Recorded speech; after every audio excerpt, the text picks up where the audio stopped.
Hello, Topical, and welcome back to your favorite podcast, your favorite NBA podcast, and your two favorite correspondents, Ryan Moret and Aradh Faruqi. And today we're going to be recapping the NBA Finals for probably 5 minutes, because let's be honest, there isn't that much to say about that. We had literally one game, and it was essentially a continuation of what's happened in the previous 3 games of the series. After that, we'll get into a couple of the things that are coming up in the NBA, that being the NBA draft 2 days from now on Thursday. And then we have what I didn't think would ever come out at this point, the NBA awards show, which is coming out next Monday. That'll be exciting. We'll talk about the first 3 award categories: most valuable player, rookie of the year, and defensive player of the year. Because I'll be honest, I kind of slacked on the defensive man of the year, most improved player, and coach of the year. I don't have anything for us, so we're going to touch on that next time. And then we'll do a couple of the fan vote categories and maybe mention any that got snubbed from that, because they do have the voting results out on that. And then after that, we're going to get into the some overrated and underrated players from NBA history that we've been teasing for the past couple weeks, and we can get a bit into why we think some players do not get the recognition they deserve, or either too much credit among the NBA community. So it's something interesting I'm going to try out this time, just to pull you guys behind the curtain. Something I always really enjoyed in the Joe Rogan Experience podcast is it's incredibly conversational, but he always starts off with like something that was going on in his life at the beginning or whatnot. And I'm not going to tell you about getting in traffic or something. That'd be incredibly boring. Instead, I'm going to mention something interesting that I actually had for dinner, like frankly 30 minutes before I started this recording. So usually I kind of like ribs, I'll be honest, but today I actually had Asian short ribs. And I thought they were pretty terrible, to be honest, because like the whole point of ribs is you're supposed to pick them up and you're supposed to act like an animal and bite it, and you're supposed to really get aggressive with it and like feel like you just ripped out a rib of an animal and you eat it, or I don't know, maybe that's just my primal side coming out when I'm eating ribs. But that's my feeling on it. But to have a fork and a knife and you're cutting up some meat, and it just feels like you're eating a steak, and like it's absolutely doused in sauce. And never been a big fan of barbecue sauce in the first place, so it was a bit overwhelming. But I don't know, I've never been a real fan of Asian short ribs, so hopefully I don't have to experience that again anytime soon. But here, let's see this. So, Aradh, what are you having for dinner tonight, and what do you think about Asian short ribs, if you've ever had those? Well, I got a Chipotle bowl for myself.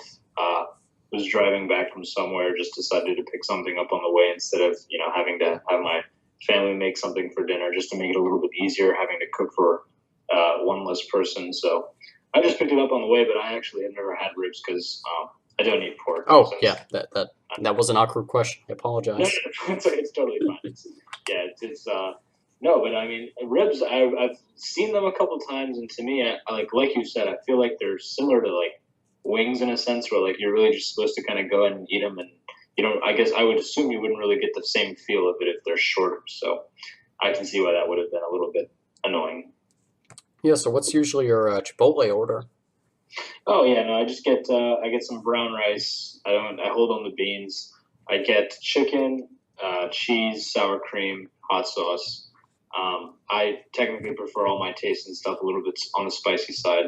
I'm not really sure why that is. I think it's just having been brought up in a Pakistani Asian that kind of cuisine household. I think it's just sort of seasoned my tongue a little bit more for the spicier side of foods.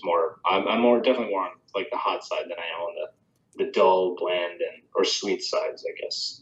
Yeah, well, I could definitely relate to that. At the last D&D party I went to, I actually brought ghost pepper flakes to it, and me and Bijan were chowing down on that the entire time. He seemed to think they were chocolatey for some reason, but I think they just destroyed his taste buds. Okay, I guess we can get straight into the NBA then. So, Game 4 of the NBA Finals happened, a week ago at this point, so I suppose we should touch on that. Just for my thoughts up front, I didn't think anything changed, honestly. The big news story that dropped after that of LeBron James breaking his hand was really more eventful than the entire series as a whole, and really gets into a discussion that I intend to have, where LeBron James, he never gets injured, but he always gets injured in the finals for some reason. If you think of the series against the Spurs when he's with the Heat, him cramping up in Game 1, or usually I think he had ankle trouble in the 2015 series against the Warriors, and now breaking his hand after supposedly punching a whiteboard. It seems like the finals are better, obviously a final hurdle in the NBA season, but yeah, it seems like he always gets injured, and then luckily he always recovers from it. But it's weird that it only happens in the NBA finals when it matters most. I think it's weird how like his circumstances have sort of been laid out. It's like because I remember specifically, I think I remember in one of those series against the Spurs. I'm pretty sure this was.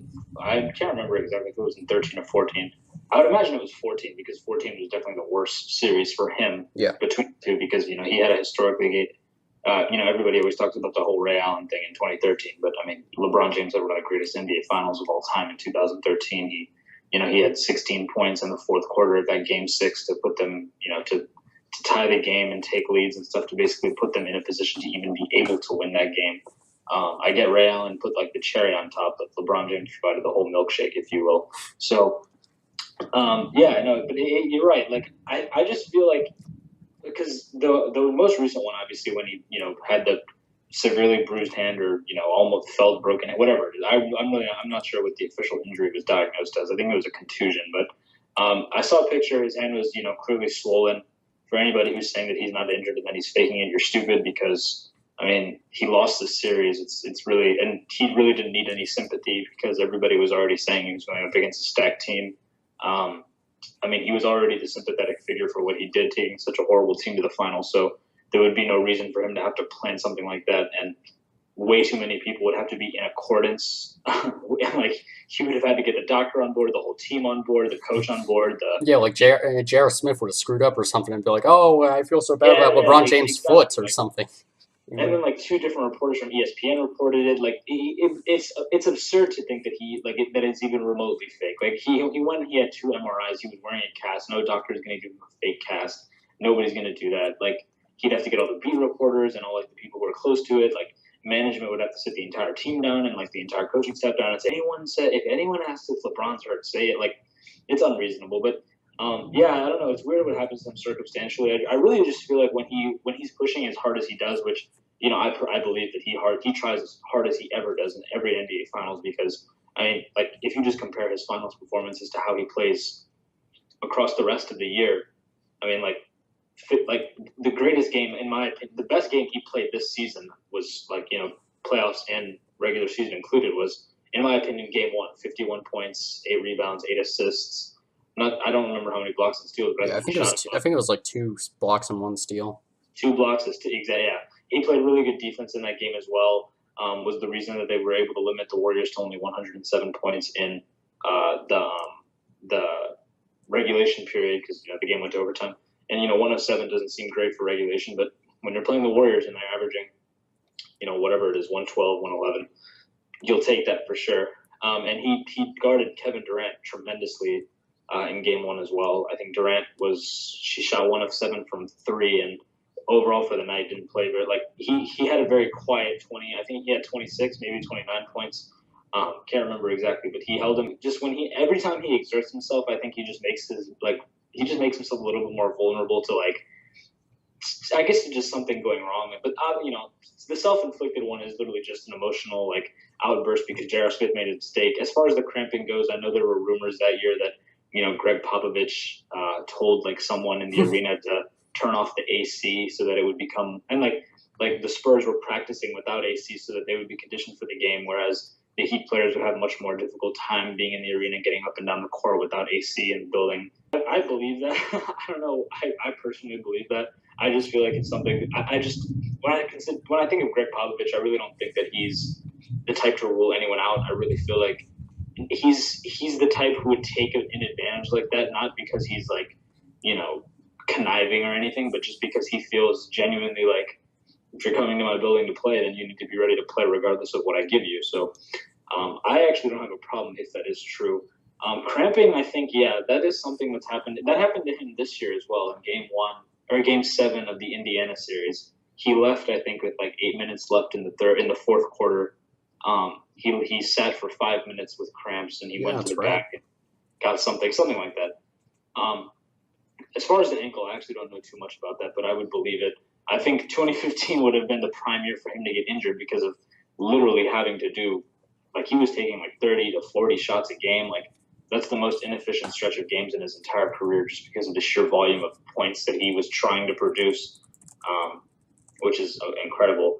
And I saw a statistic that in the past four finals against the Warriors, he himself has created by either scoring or assisting on 50, I think it was 59% of the team's points across four NBA finals. And I mean, when you're carrying a load like that, you're exerting yourself so hard. Obviously, it makes it you're more prone to get injured. But I personally believe that the only reason he gets injured more in the finals more than he was in the regular season, the Eastern Conference playoffs, is just because I think once you exert yourself, you're putting yourself out there more. So I think he's just more willing to take risks, and when he does that, it doesn't end up working out well. And I think it shows how smart he is to pick his spots and rest in the regular season. And when he's even though it's not the greatest thing in the world to see him rest on defense, when he's creating that much on offense and all that stuff, I mean, that kind of stuff is necessary. So I think it's just unfortunate timing sometimes. I mean, thankfully, it's not nearly as bad as Chris Paul. Chris Paul just never seems to be healthy any time that he needs to be, which is just really unfortunate. Like, there have been, I think the past 3 years in pivotal games of the playoffs, he's left with injury. I think it was Game 7 he was injured in 2017, and then Game 6 he was injured in 2016, and then 2015 they probably would have beat Houston if he was healthy, and then this year obviously they probably would have beaten Golden State if he was healthy. And not really too sure of his injury history back in New Orleans, but regardless, I don't think LeBron's injuries are always so he's really when you watch him, it's kind of it's almost uncomfortable to watch how easily he'll grab his ankle, he'll scream a little bit, and then he'll get up on the next play and he'll be completely fine. Yeah. I don't know. It really feels like, I don't know, maybe all that cryotherapy stuff that he was doing really did something. I really don't know. Because I think, I'm not sure if you remember this, but I think when he came back to Cleveland, he played very poorly, first maybe I think 10, 15 games in his stint back in Cleveland, and everyone was like, oh my God, he's done. His athleticism's faded. This is so unfortunate. He's coming to the end of his prime because of he started early and now he's 29, 30 years old and he's done, whatever. Oh, heavens. And then, I'm sorry? I said, oh, heavens, it's 29. Yeah, it was everyone, the hot takes were coming in because he had a disc, he had a herniated disc or some issue in his back or something. And, it was, I think it was compared to the same issue that Steve Nash used to have where his back would stiffen up and stuff. And he wouldn't be able to do that. And then LeBron obviously invested having $2 million per year on his body to keep himself in shape. And then, he was able to fix that. So luckily he hasn't sustained any injury. And that's to his credit. He figured something out.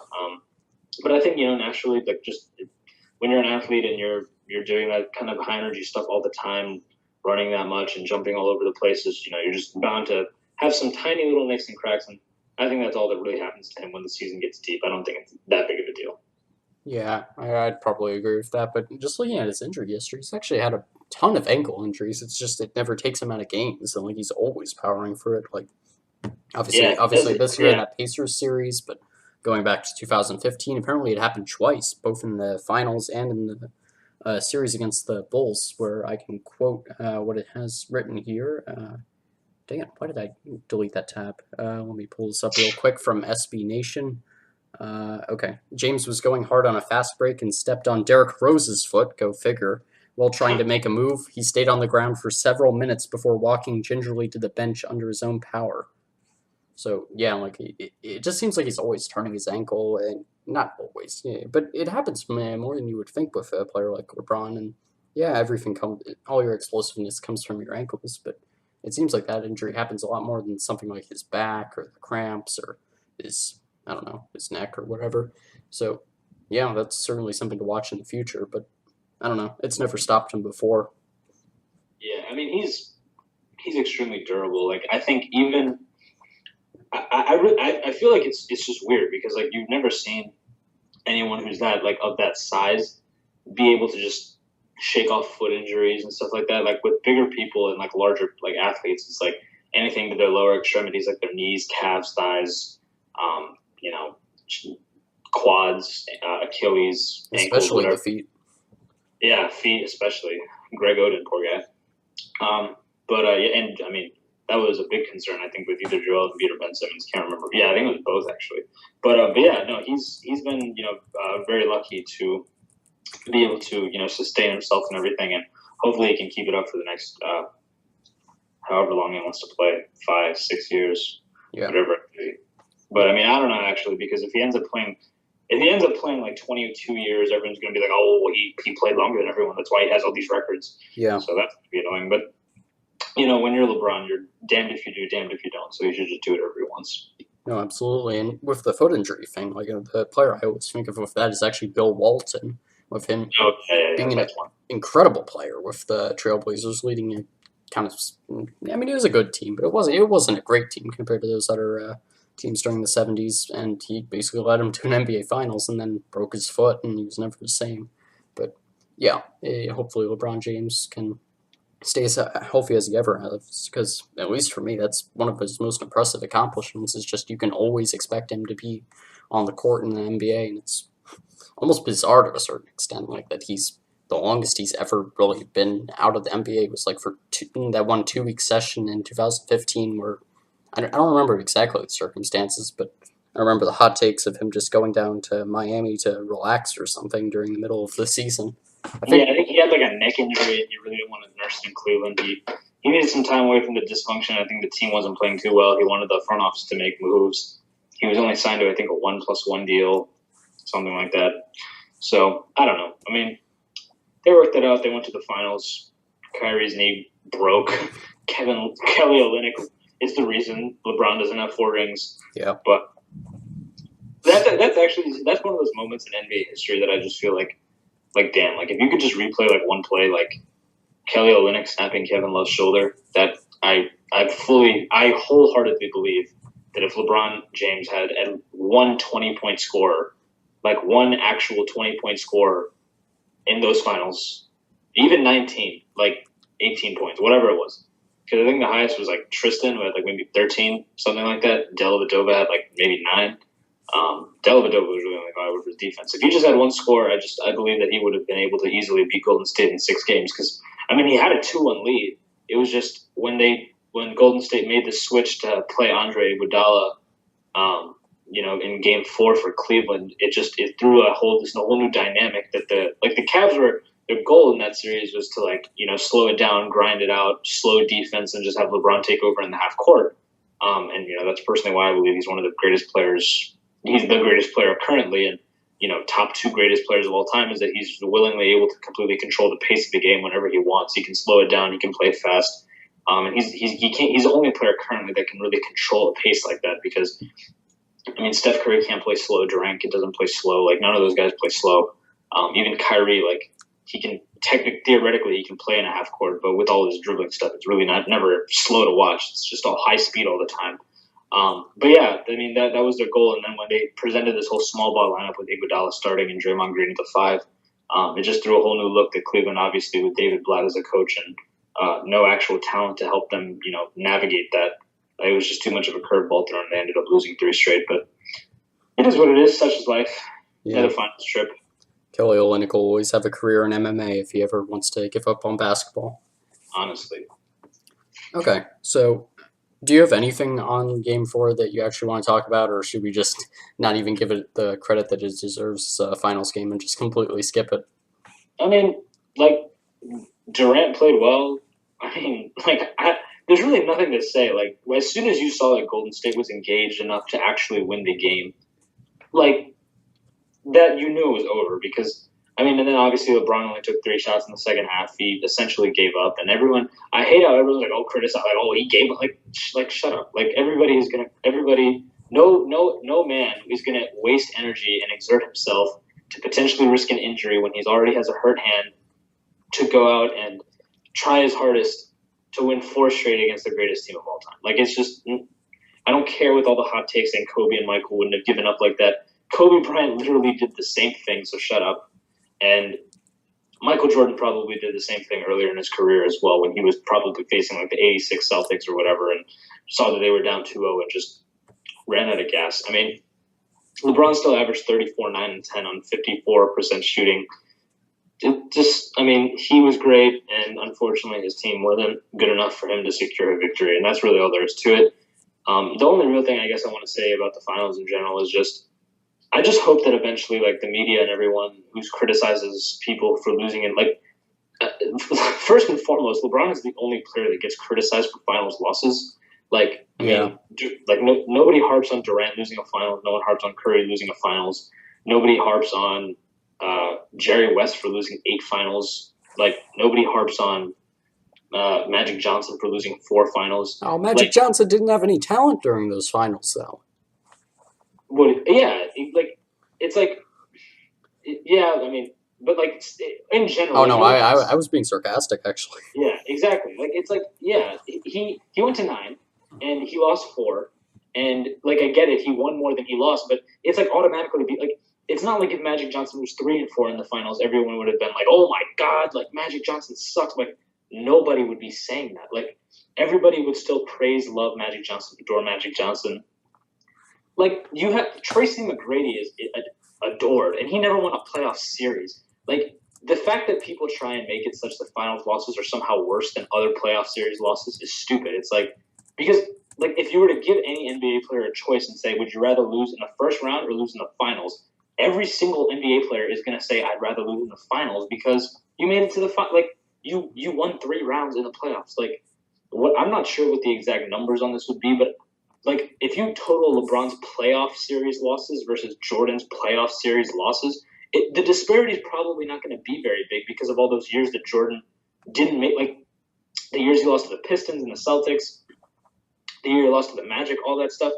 Um, and then if you even include the years that he didn't make the playoffs, like I mean, LeBron's been in the finals 9 times in 15 years. Jordan went 6 times in 15 years. Like, I mean, that proves dominant. Like, and I wish that like when you actually went on like a player's like because like Wikipedia displays like the player's accomplishments and achievements throughout their career. I wish that there was a legitimate thing that said like conference champion, right? Because it's like if you looked at it like that, right, and you said if you saw Jordan 6-time NBA champion, 6-time conference champion, whatever it is, but then you look at LeBron's and it's like 3-time champion, 9-time conference champion. It's like damn, like that guy won his conference like basically 60-70% of his career, like, and then he's probably going to go 2 years, the next 2 years as well, and by that point he'll have went like I don't know, by the end of his career he'll probably have went 13, 14 times in his 20-year career. And I just think people really need to lay off the finals loss thing because literally people only use the whole finals loss thing to talk about how Jordan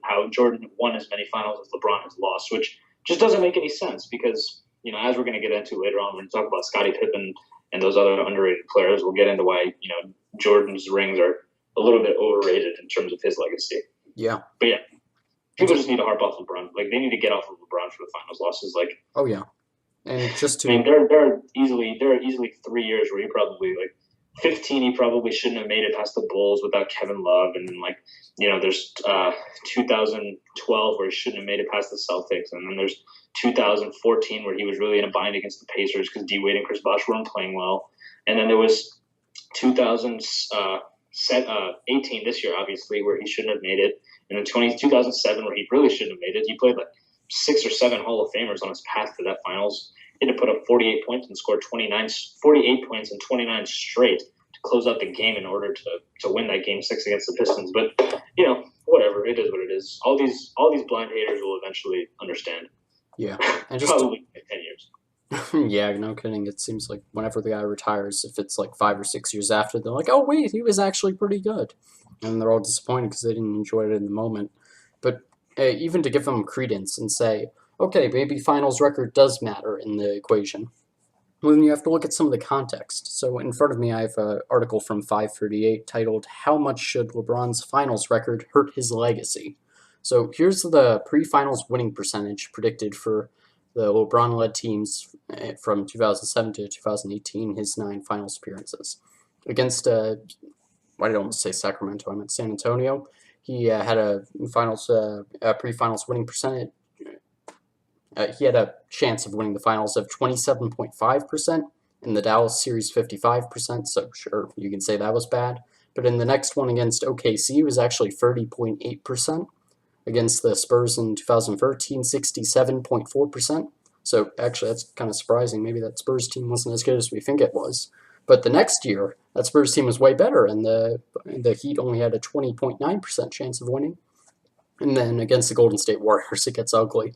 So in the first year, 21.4%, in the next year, 27.4%, the year after that, 9.6%, and the year after that, 19.6%. So none of it, I mean, yeah, terrible chance of winning in all of them. And just to go based on his expected amount of titles that he should have won based on his pre-finals chance of winning versus his actual amount of titles he's won, he's actually won more titles than you would expect based on that probability of winning. So you would expect that he would have won 2.8 finals in his 9 finals appearances. And of course, he's won 3 actually. And just to compare that to Michael Jordan, you would have expected him to have won 4.1 finals, so a much higher percentage of the total finals appearances he made. And he's actually won 6, obviously, so that's the best in NBA history, but he also played on some of the best teams in NBA history. And also, when you look at Vegas betting odds, Michael Jordan, in terms of Vegas, was the favorite every single year he went to the finals. LeBron has only been the favorite twice, and it was in 11 and 12. Exactly. And he won both of them. And he lost in 11. But I understand what people are saying about 2011, how it's really like a black mark because he just but he's literally done there's nothing that he. I guess in theory, there's really nothing you can do to make up for something like that. But he's come as close as possible. He's made the finals with garbage teams since then. He's averaged 38 points in an NBA Finals. He averaged 38 points in an NBA Finals. He had 41 points, 16 rebounds, and 8 assists in an NBA Finals game. He had a triple-double in a Game 7 to close it out. He's 11 and 3 in Game 7 since that Dallas series. He's even become reliable in the clutch in terms of literal last-second jump shooting, which people always harped on him for running away from the ball. It's disappointing how one thing like that can follow you for the remainder of your career when literally every other legend gets a pass. Nobody talks about Kobe Bryant giving up in 2006 or 7 against the Suns. I'm going to take that segue right now because I actually have a table of the expected finals wins versus actual for a bunch of NBA legends. And here's a list of legends that actually have a worse conversion rate than LeBron. Shaquille O'Neal, Isaiah Thomas, Paul Gasol, who's not a legend, but he's on the table anyways, Kobe Bryant, Larry Bird, Clyde Drexler, Stephen Curry, who has a worse conversion percentage. Yes, he's only played in 4 NBA Finals. He had an expected finals record of 3.2, and he's only won 3. So that shows you how incredible that team's been. Obviously, Kevin Durant below him. And then actually the worst in NBA history is Julius Erving, surprisingly, with James Worthy being just above LeBron. And interestingly, Magic Johnson being pretty high up over him. So that's all the NBA legends that are below LeBron and also don't get any credit for apparently being worse in the NBA Finals than he has been. Yeah, also, I'm going to get into it later as well when I do the whole underrated discussion. But I understand what people I'm trying not to sound like a diehard. I love LeBron to death, but I also want to seem reasonable. But people do discredit that Dallas team a little bit because in that whole Dallas championship, it's really unfortunate how that became a part of the Miami Heat story to win the next 2 years than it was about what that Dallas team did to actually earn that finals. Because I don't think people understand that year, Dirk Nowitzki, who's my favorite all-time NBA player for anyone who doesn't know, I absolutely adore Dirk Nowitzki. I just think that he's supremely underrated, and I think his accomplishments everyone just glosses over. I legitimately think that he's one of the biggest influences in the history of basketball from a European perspective. I believe he opened the door for all these younger European players to come, and I really do believe that he was a little bit early on the whole wave. I genuinely really believe that he is the reason that there is such a concept as the stretch 4, because he was really the first 7-footer that could he was the first 7-footer with a 50, 40, 90, and he really showed that there's you don't have to play back to the basket if you're tall. I genuinely feel like he's a pioneer for that in the NBA. So, but also, people discount the fact that he beat the Portland Trailblazers that year with LaMarcus Aldridge. He beat the back-to-back defending champion Lakers with Pau Gasol, Kobe Bryant, and Lamar Odom winning 6. And Phil Jackson. He swept that team, and then he beat the Oklahoma City Thunder with a young James Harden, Russell Westbrook, and Kevin Durant. And I mean, and he beat them in 5 games. So basically, he defeated Kobe Bryant, Pau Gasol, James Harden, Russell Westbrook, Kevin Durant, and Phil Jackson as a coach. He beat all those people in 9 games. One of the series was a sweep. One he won in 5. I mean, that's amazing. And everyone loves to talk about Michael Jordan's flu game. Dirk Nowitzki also had a flu game in those finals when he beat the Heat. I believe it was Game 3. And I don't know. People people love to forget about Dirk, but he was historic that year. He did something amazing. He was a lone all-star on that team, and you just have to credit him. He outplayed LeBron James in that series, and he was the best player on the court in that series, which is amazing. So I think people need to redirect a little bit of their instead of just saying LeBron choked, LeBron choked, LeBron choked. He did, yeah, he did. He did not perform as well as he should have, and he underperformed. But Dirk Nowitzki also did an amazing job, and that team as a whole was really built well to win a championship. They had a bunch of savvy, smart veterans who were really hungry to win a championship, who all fit a specific role. You had your perfect 3-and-D guy, Sean Murray. Then you had your inside rim protector, Tyson Chandler. You had your down low scorer in Dirk Nowitzki, who could also rebound the ball. You have your playmaking defending point guard in Jason Kidd, and you have your sharpshooting off the bench, Jason Terry. They might have even played him at shooting guard sometimes. But that team was really good as well. There's a reason they're a historic team in NBA 2K.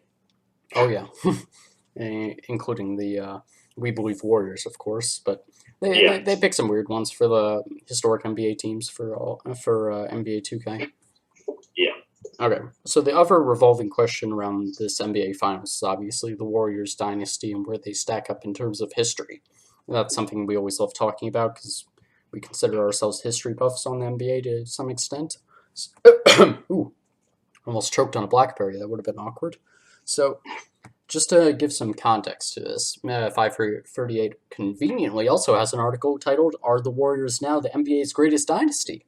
So, just to, I guess, piggyback on some of the research that they've done. So, the two big factors that they utilized to analyze this question were blended ELO, and I've talked about this before. ELO rating is just a very simple metric for determining your the strength of your team. That the only variable it includes is the point differential in an individual game. That's it. And well, actually, the other thing is the actual opponent and their ELO. But those are the only two factors, and it just does that over and over and over, and it keeps doing that for every game of the season. And then at the end of the season, it regresses the ELO a little bit back because it assumes you changed a loan free agency, and it just does that over and over and over for every NBA season in NBA history. And based on that, the Warriors had the second highest blended ELO in NBA history of any dynasty of at least really any length, frankly. 1 year, 10 years of 1789 compared to the Chicago Bulls of 1996 to 1998 of 1793. But compared to the competition that the Bulls faced, the Warriors actually outperformed them by 7 points, with plus 188 compared to plus 181. Just to go down the rest of the leaderboard, because I found this really interesting. The Spurs of 1999 to 2008 actually had the third best, winning 4 of 10 championships and being a significant step down, 100 less blended ELO, which is just the average or harmonic mean of your ELO between your championship or dynastic seasons, I guess. And their expectation was like 50 points lower, and then it just goes down from there with the first Bulls dynasty, the Celtics from 1980 to 1987, the Lakers from 1982 to 1991, so the two 80s teams right there, the Celtics from 1959 to 1967, winning 8 of 9, which is really interesting because people always think that they're going to get overrated in terms of these ELO ratings or like championship evaluations, but no, they're actually the 7th best. Then you have the Lakers of 98 to 2004, so the Kobe era, or I guess Kobe and Shaq era. The Minneapolis Lakers of 1949 to 1954 that no one ever talks about. They shouldn't, but still never got any credit. Then interestingly, the Miami Heat from 2005 to 2014. So that one's really interesting, but at that point, like, there's a bit of a drop off.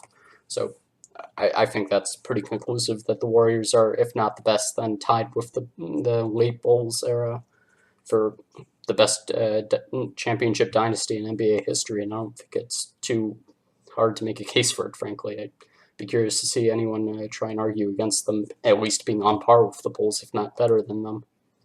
See, the reason that I believe wholeheartedly that they're the greatest dynasty ever is because I feel like, it's like as much as I bag on the Warriors just because I personally don't like any of the players' personalities other than Klay Thompson. Like, just the way that they were like, because I feel like they managed building their dynasty as they played their hand perfectly. Yep. They developed players. They got a coach that perfectly fit their players' play style, who's a player's coach. Like he understands how players think and he understands how they want to play, as well as combining that with great training and new creative things to keep the team engaged, as well as signing big time free agents. I mean, let's be honest. No matter how stacked any team was, all 30 NBA teams would have absolutely loved to sign Kevin Durant.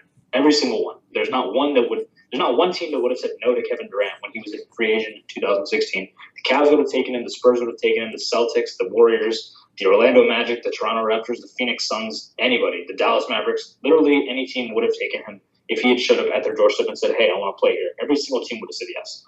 And that's, I mean, as some people might say, like, okay, yeah, whatever. You could say that about a lot of free agents, but that's just not true. Like, if LeBron would, there are probably maybe 28 teams that would take LeBron because the Celtics might not want him because of his rift with Kyrie Irving, and the Warriors might not want him because of the rivalry. Or, maybe the Raptors have some animosity because he literally owns them and they don't want him to go play there. Whatever it is. And, I mean, Kevin Durant, like, the Warriors built it so perfectly to where I just don't think that it's something that can ever be replicated how well they did everything because, first of all, you're never going to be able to find – I think it's – Draymond Green is probably – I mean, I'm trying to think so I don't exclude anyone. Next to, like, Manu Ginobili, I really feel Draymond Green could be one of the greatest draft steals. He could be the greatest draft steal of all time. I'm not sure if I'm missing someone. Yeah, I'll look up the greatest NBA draft steals. Second round at least, because by steal I mean like second round. Yeah, because obviously I get what you mean.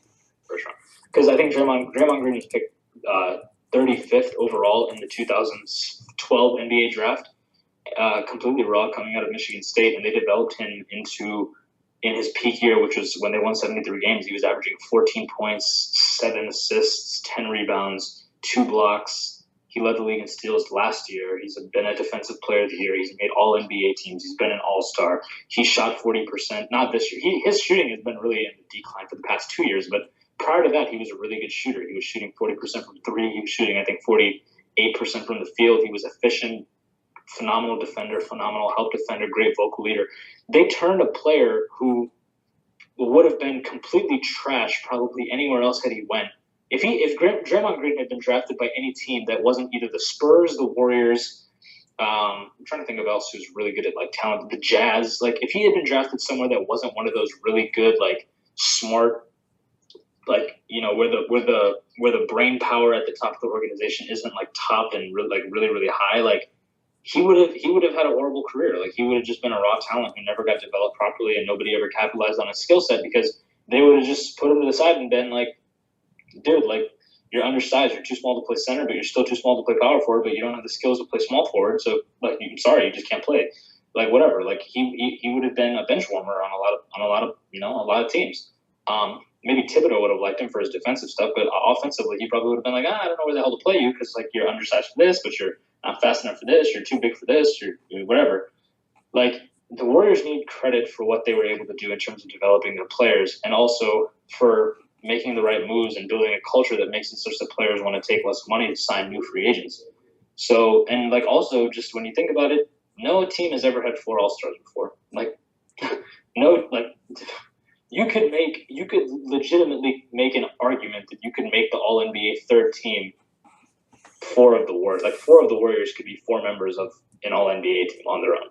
Like it wouldn't be the first team All-NBA. It probably wouldn't even be the second team All-NBA, but you could reasonably make a third team All-NBA and have 4 of the Warriors there because you could cite Klay Thompson's amazing shooting and defense and the fact that he's the greatest spot-up shooter of all time, Steph Curry being the greatest shooter of all time, probably top two, top three, and best shot creators of all time. Great playmaker, smart, savvy defender, makes up for the fact of his lack of athleticism. The greatest defender in the game currently because Kawhi Leonard's injured, and Draymond Green, as well as Kevin Durant, the greatest scorer in the game currently in terms of his ability to create off the dribble and basically shoot any type of jump shot that he wants.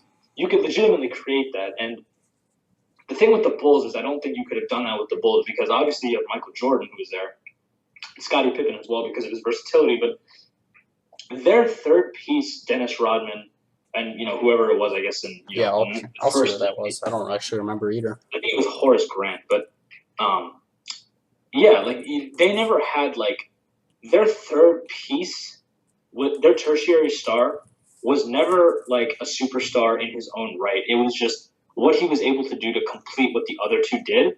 Whereas that's not the case with Golden State. It's like every one of them has something that they do. Like even though Steph and Clay are both shooters, Clay is the greatest spot-up shooter of all time. Steph is the greatest shooter of all time. And it's different because Clay he doesn't go off the dribble, cross between the legs, create space, take a screen, and then, shoot, leaning back on 1 foot from 29 feet.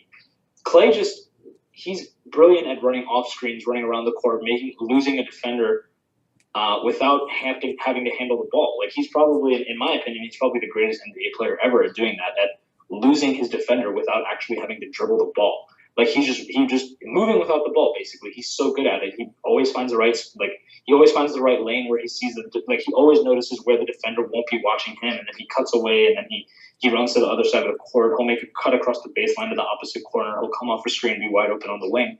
He's so skilled at that. Steph Curry is so skilled at dribbling, shooting the ball with range, all that stuff. Kevin Durant is so good at creating off the dribble, shooting over people, shooting mid-range jump shots. Draymond Green so skilled at his playmaking and his court vision. If you combined all four of their skill sets together, you have a player individually who would literally not be missing absolutely anything to his game because you have the perimeter defense, the post defense, the shooting, the handles, the IQ. You have all of that. With the Bulls, you didn't really have that because, if you combine all three of those players, no one's making threes. If you combine all three of those players, you really don't have, they're aspects that you're missing. You don't have like a 10 assists per game guy, but you don't have that with those players. I just feel like completely as a skill set, the Warriors all present something that no other team in NBA history has ever been able to do. And just in terms of how many stars they have 4. No other team has really had more than 2. Dennis Rodman, I consider him a star. I consider him a defensive star, but he never offered anything offensively. Like he was never someone that you never had to worry about his scoring. It's just you really only had to fear him half the night, and half of that night is when he's on defense. You don't have to worry about him. The Warriors, you have to worry about all 4 players on both sides of the ball because Kevin Durant has become a reliable shot blocker. Steph Curry has become really good at getting in the passing lanes and being a pest. Klay Thompson is an amazing on-ball defender. Draymond Green is an amazing help defender and post defender. Like you have to worry about all 4 of the Warriors at all times when they are on the court. That wasn't the case with the Bulls because there were times when I don't know, like Michael Jordan would there are times when the thing with Michael Jordan was that it's also based on the fact that if Michael Jordan took a scoring night off, you probably weren't going to be able to get that same scoring boost from the remaining stars. Whereas if Clay is off, it doesn't matter because Steph and KD are on. If KD is off, it doesn't matter because Steph and Clay are on. If Steph is off, then KD and Clay are you can literally just take turns. And even Draymond Green is not considered a big-time scorer. He was 6 of 8 from 3 at halftime of Game 7 in the 2016 finals and ended up with 32 points or something like that. Their players are just so versatile and offer so much that I just don't think that you could – I just don't think that you could – I really don't think you could pick any team from the past in NBA history that could dethrone them. I truly believe that this iteration of the Warriors that we've seen the past 2 years is the greatest NBA team of all time because they play smart defense, smart shooting, shoot efficiently, and they're really – everyone likes to say that they're in love with the 3, but they're really not. They're not a live by the 3, die by the 3 team because of how well they can play in the mid-range, how well they play defense, how well they play in the half court, all that stuff. They can slow the game down if they want to by playing through Kevin Durant. They can play slow, grounded-out defense as we've seen them do against Houston. They lost some of those games, but they were super close. They were 92-95. If the team wasn't as good as Houston, then they would have beaten them. So, I just think that because they can play anyway, because they can offer so much, I just really don't think there's and I understand what everyone's going to say about the Bulls. Like, you can't say that they would lose because they never lost. Well, I mean, shut up, because they didn't shoot threes back then. The game wasn't as fast back then. The rules are different now. They wouldn't be able to just bully them if they couldn't defend them properly. Like, all that stuff, considered, I just think it's clear that the Warriors offer something, present something that has never been done before in NBA history. And just the fact that they're the only team ever that's had two MVP caliber players still in their prime. That's never happened before. Steph Curry was two-time MVP in 2015, 2016. Kevin Durant was the MVP in 2014. Both still playing at MVP caliber level. Neither have fallen off. Neither have gotten worse since then. Both have arguably gotten better since their MVP seasons. Steph Curry better at deferring, knowing his spots, all that stuff. Still capable of doing everything that he was able to do then, just doing it in a different package because he's playing alongside stars. Kevin Durant obviously developed defensively since his MVP, has evolved into an even better passer than he was back then, better rebounder, also better at picking his spot scoring-wise, knows when to defer, when to make the right play, when to let Klay Thompson be open for a wide-open three, all that stuff. Draymond Green obviously has been developing. He's just getting, obviously his shooting has fallen off, but I mean, he's streaky shooter is a streaky shooter. Some nights he'll have a lot, some nights he won't, but, it is what it is, and they just present something that nobody has ever done before, and I don't think we'll see again for a very long time, because even with the new super team that's going to get created because of LeBron, the fact of the matter is they're the first year at least, like, they might be able to win just because they have more talent, and Golden State will be fatigued and tired and might not even make it to the finals. The fact is that, I mean, if the new team LeBron constructs this year or next year probably wouldn't have beaten the Warriors last year or the year before, last year, because just the chemistry and the fit was so perfect, and everyone on their team fit perfectly. So I just don't think that's going to be able to. I don't think any other team in NBA history could compete with that. Yeah. And please, if there's a kind and merciful God out there, don't let it be the Lakers. Please. Yes, seriously. Oh my God. But yeah, just to touch on a couple of those points in case anyone was curious after about 10 minutes after you asked their questions. So yeah, it was definitely Horace Grant for that initial Bulls team. Some of the other notable players from that team were B.J. Armstrong. We all remember B.J. Scott Williams, Trent Tucker, and Will Perdue. So yeah, not good. Oh, and then the second go around was like Ron Harper, Tony Kukoc. Yeah, much better players. And Long. And then for the best draft steals in NBA history, I was only really able to find one player that's even comparable, and that being Paul Millsap, who was drafted number 47 overall. But I think you can make a good case that you would take Manu Ginobili over him, and Manu was drafted 10 picks later, so that probably makes him a better steal. So yeah, Manu, Paul Millsap, Draymond Green, Isaiah Thomas, all that stuff. So yeah. That could be interesting if Isaiah Thomas all of a sudden just becomes a much better player next year. But yeah, he's kind of a jerk. It depends where he goes. He's a free agent, so. Yeah, don't let it be the Kings. Yikes. He actually got drafted initially by the Kings, but he probably didn't think he'd ever have to go back there. Yeah, for sure. Okay, so that's about all on NBA Finals and surrounding peripherals then. Okay, so I guess we can talk about the NBA draft for a little bit. So Aradh and I are not fans of college basketball in the slightest. I pay essentially no attention to it. Like, the only way you can get me interested in is if there's like a triple overtime game or something. I don't even pay attention to March Madness anymore, to be honest. I did the bracket 1 year, and I hated my experience with it so much that I never did it again. And it was just a case of I got super overzealous about it. I'm like, ooh, I'm going to get it all right. And I would have to go to the bathroom in between classes and pull out my phone and work on my bracket. Like, it consumed me. And then I did essentially the worst of anyone, and I realized that there's no reason to work within a system that's trying to work against you. You're just wasting your time. And if they're literally setting up a tournament where it's A, not designed to find the best team in the league, and B, is designed to be so chaotic that like you're not supposed to be able to predict what's going to happen, and I mean, you're fighting a losing battle there, and it's not fun. So that's my personal opinion on college basketball, and I know basically none of the people. I could probably name on one hand the amount of college basketball players I actually know this season. So, let's see, I got Mo Bamba. I know about him, Mr. Pterodactyl. If that's not his nickname, he needs to take that. That's pretty good. I know Luka Doncic, but he's not even in college basketball. Uh, is Marvin Bagley in college basketball? Is that a person? Yeah, Duke. Okay. Then there's Michael Porter Jr., I think. Yeah, Missouri. And then Zion Williamson is in the next class. So yeah, that's all I know. Yeah. See, here's the thing. I actually don't know. I don't know any players because of college basketball. I only know players based on their draft numbers. So, Yeah, I mean, like, same thing for me. yeah. So I know Wendell Carter Jr., Marvin Bagley. Um, I've heard like other names. Like I've heard like Mikal Bridges a lot. I've heard obviously Luka Doncic. Like you said, he's not in college though. DeAndre Ayton. Oh yeah, I should know him. All that stuff. So Mo Bamba, like you said. Um, I'm really like the thing with college is that I just feel like it's so hit or miss with like these college players because I really don't genuinely feel like any one and done player matters because like not in the sense of like they can't be good, but I just feel like the fact that they are a one and done has absolutely no difference at all because I really feel like any player who's successful after being a one and done in college would have been successful coming out of high school. Yeah, Because 1 year in college really just doesn't make a difference. And one and dones are obviously just there because they have to be there and because it's the best option for them to continue playing and not get rusty and stuff while they wait until they're drafted. Like it's really just a waste year for them, which is why I think the one and done one definitely needs to be gone. oh Because Ben definitely. Simmons made it very public that he was ready to go in the 2015 draft instead of the 16 draft, but obviously he had to play in college here because of his age and all that stuff. Same thing with uh,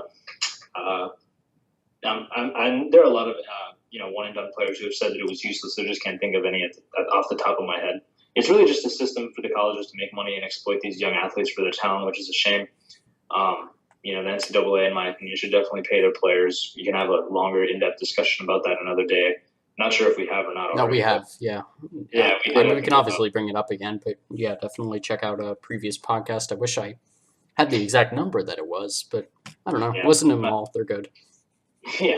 And then, yeah, I mean, it's the college scene really doesn't interest me because, I mean, it doesn't do anything. Like it's like even if a program is not good, sometimes you get great players from these whack schools. Like nobody was paying attention to Louisville in college basketball last year, and Donovan Mitchell is obviously probably the third best player in this draft or this rookie class. After Jason Tatum and Ben Simmons.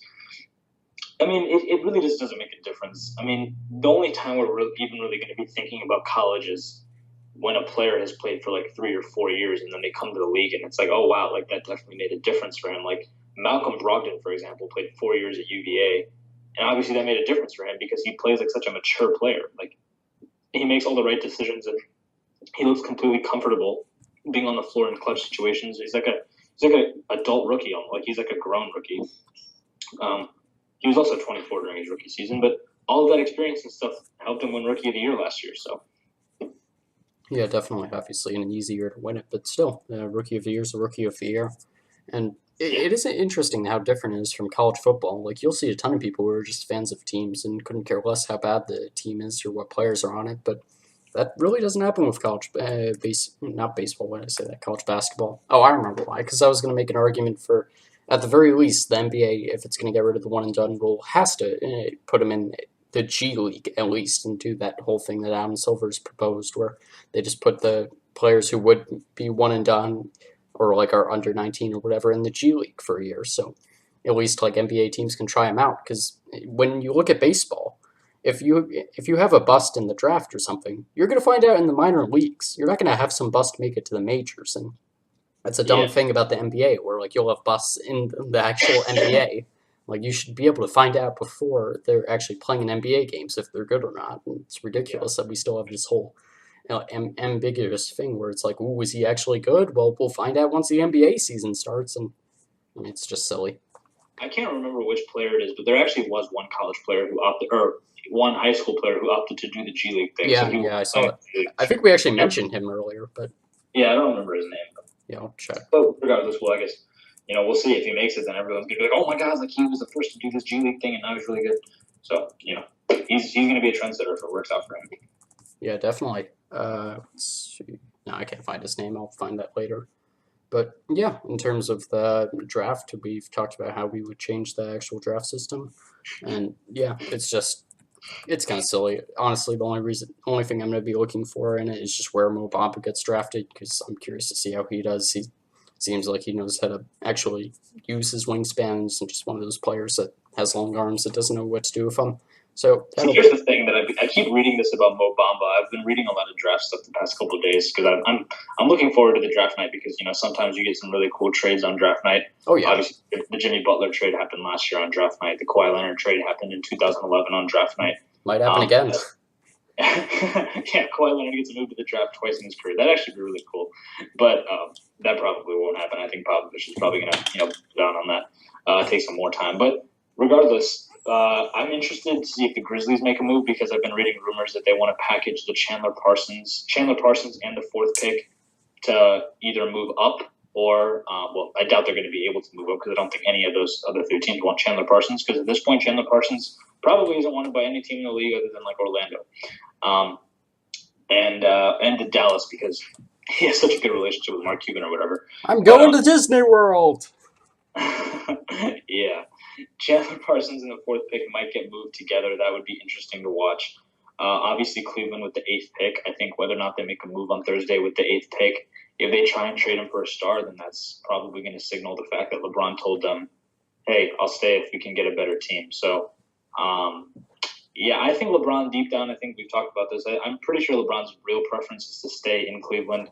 But I feel like he would regrettingly leave because he understands that he's not going to be able to win more championships there. But if they can get that eighth pick away, who knows? Maybe if they trade the eighth pick along with Kevin Love and George Hill to San Antonio for Kawhi Leonard, then that's going to be something. And then San Antonio can maybe move up maybe two spots to the sixth pick with Orlando if they trade like the eighth pick and I don't know, Kyle Anderson or someone like that. Because Orlando's obviously seems to be into this whole trust the Spurs players thing because they really love Jonathan Simmons over there. But yeah, I think though really the only reason I'm going to be looking forward to the draft really isn't about where the players go necessarily because to me it's like the players who get drafted it's really never it's not interesting past the first 10 players because you never see every draft, not even every draft, but it's every couple drafts, every 2, 3, 4 drafts, you'll see a really good player get drafted after number 10. Like last year was Donovan Mitchell at 13 or 14, whatever. I think maybe it was 12. I don't know, but whatever position he was drafted at, he was after 10. And then Devin Booker in 2015 was after 10, and then Rozier in 16. You'll have one of those players, but after the first 10, it's only the first 4 or 5 players are ever going to be really good, and even among those first 4 or 5, you're always going to have one who's not good. Dragon Bender last year, and Darko Milicic obviously in 2003. So I don't know. They do need something to make the draft a little bit more exciting. I don't know. Maybe make it.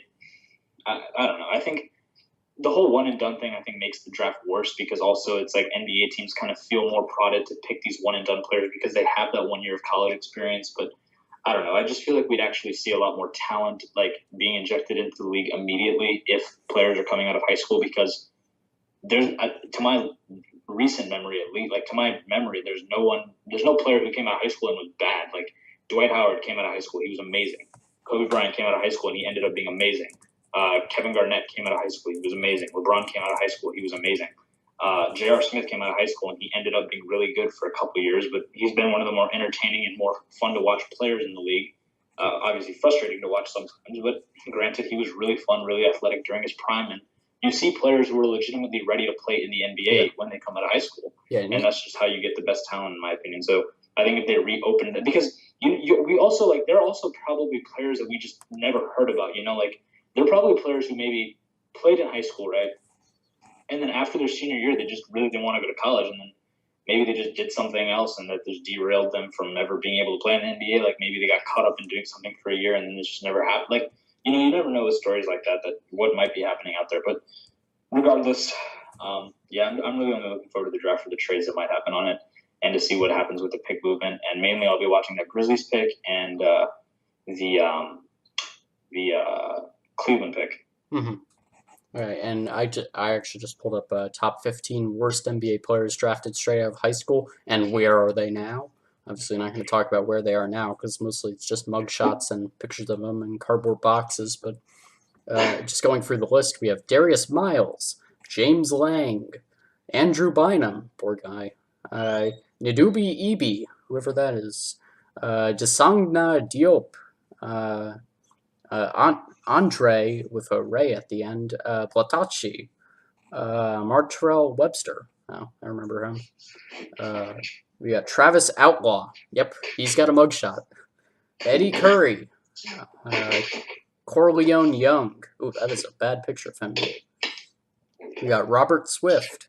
Leon Smith. That's a real creative name. Oh, Sebastian Telfair. We know him too. Oh, yeah, I don't know. He has a famous story. Everyone was saying something about like I think people. Apparently, he played like he was in high school when he was 17, and he played Stephon Marbury 1-on-1 when Stephon Marbury was in his prime, and he beat him. Yeah. Unfortunately, now he's on the Xinjiang Flying Tigers, but oh well. Yeah, something derailed his career. I don't remember what it was. Maybe it was like jail time or something. Yeah, then we got Jonathan Bender, and to round it out, Kwame Brown, of course. But, yeah. For the most part, just give them the option. And if you get some bad players, well, you get bad players out of college too, so you might as well just do it.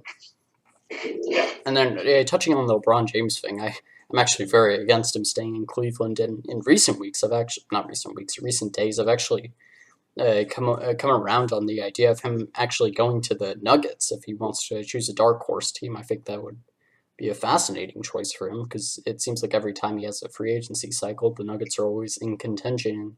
Obviously, he hasn't gotten there yet, and they have a lot of promise, an awesome coach, and an amazing center. So I think that could be interesting if he wants to go for an unconventional choice other than Houston or Los Angeles.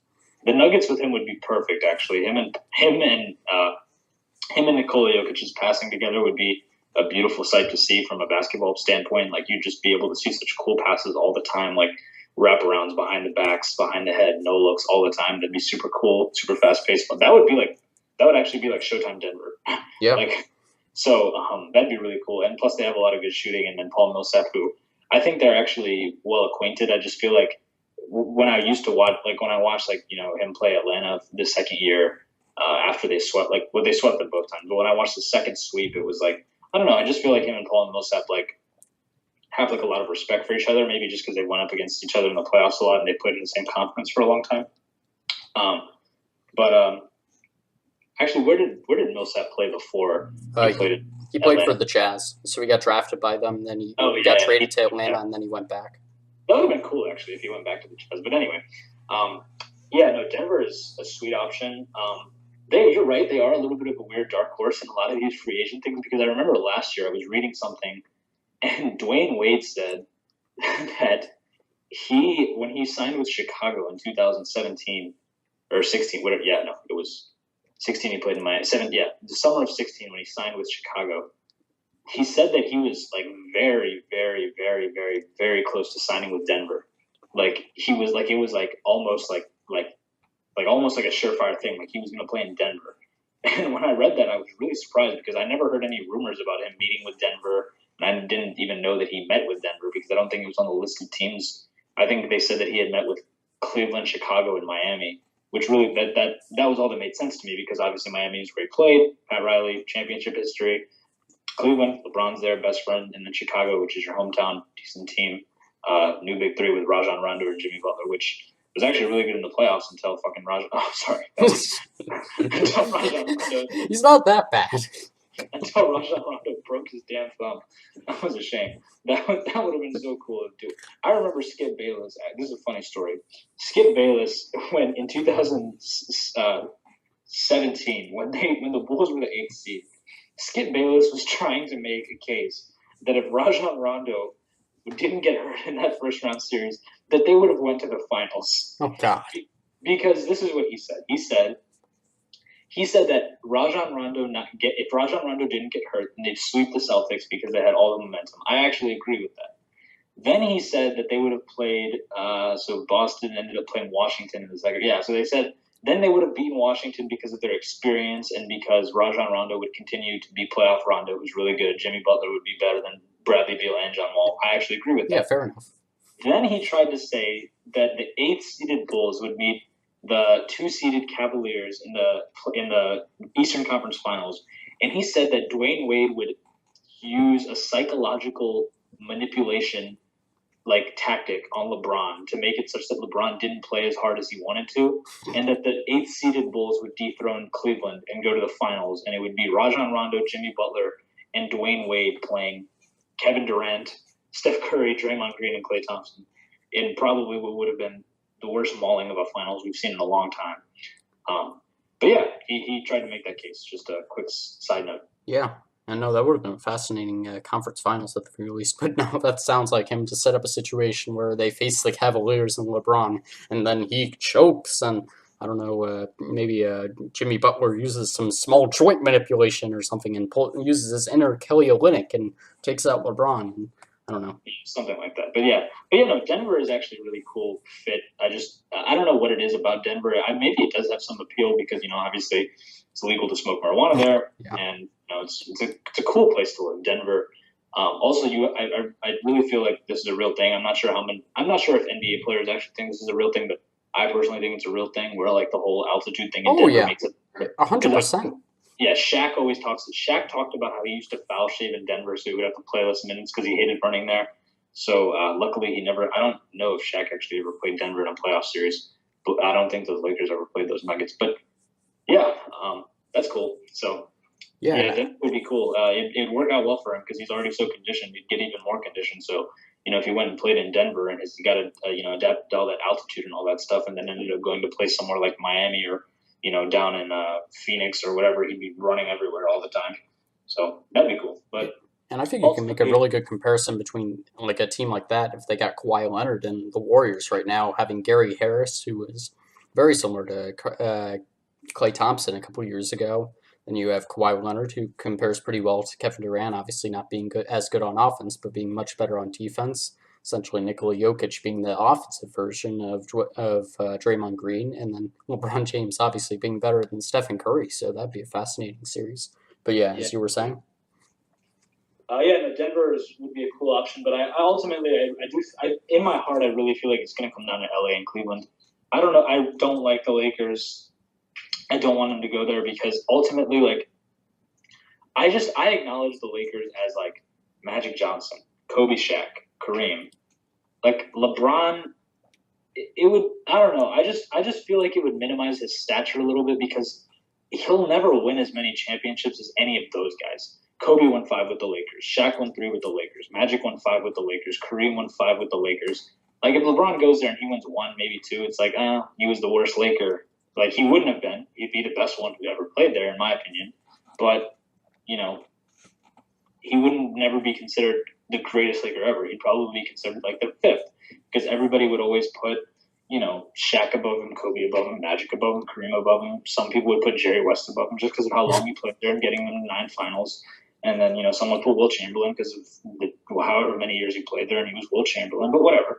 Like, I don't know. I think that the best thing he could do, in my opinion, for his legacy is staying in Cleveland because, like I said earlier, he's damned if he does, damned if he doesn't, just because everybody loves to hit on him, whatever he does. But if this criticism is getting to him, which I don't think it is, but hypothetically, if it was, I would stay in Cleveland just because I don't think that everyone would understand why he's staying there. They'd be like, okay, it's home. Like his kids, like his son wants to play where his dad played. Like it's nice. It's where his family lives. He doesn't want to uproot his family when his kids are starting high school and his daughter is going to be starting elementary school and all that stuff. Like that all makes sense, and everyone like would be sympathetic to what he's doing as a father and like as a family man.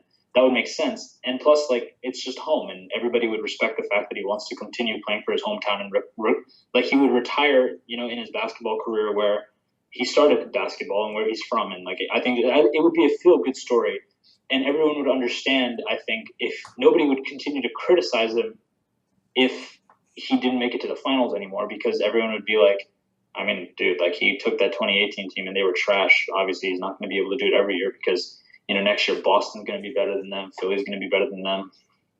The Bucks are going to be up and coming in a couple of years. They're going to be better options to make the finals in the East. So I just think that's the safest thing he can do in terms of his legacy, because the thing is that if he goes somewhere and he loses, he's not going to have that whole he didn't have any help thing. Like so, like people are going to criticize because people are going to criticize him more if he leaves and loses than if he stays and doesn't make it. I think.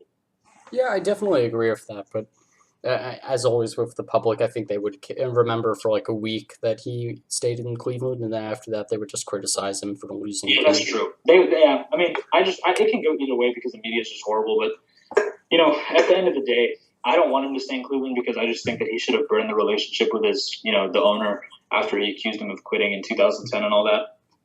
Yeah, But I just think that I feel like LeBron really cares about Cleveland. Like I don't know. He really seems to be ingratiated to the town and everything. So I think it's his preference to stay there. I'm not opposed to him staying in Cleveland if they can get if they can actually get like Kawhi and one other All Star, like if they can get two more All Stars and change up the team a little bit, like get rid of Clarkson, get rid of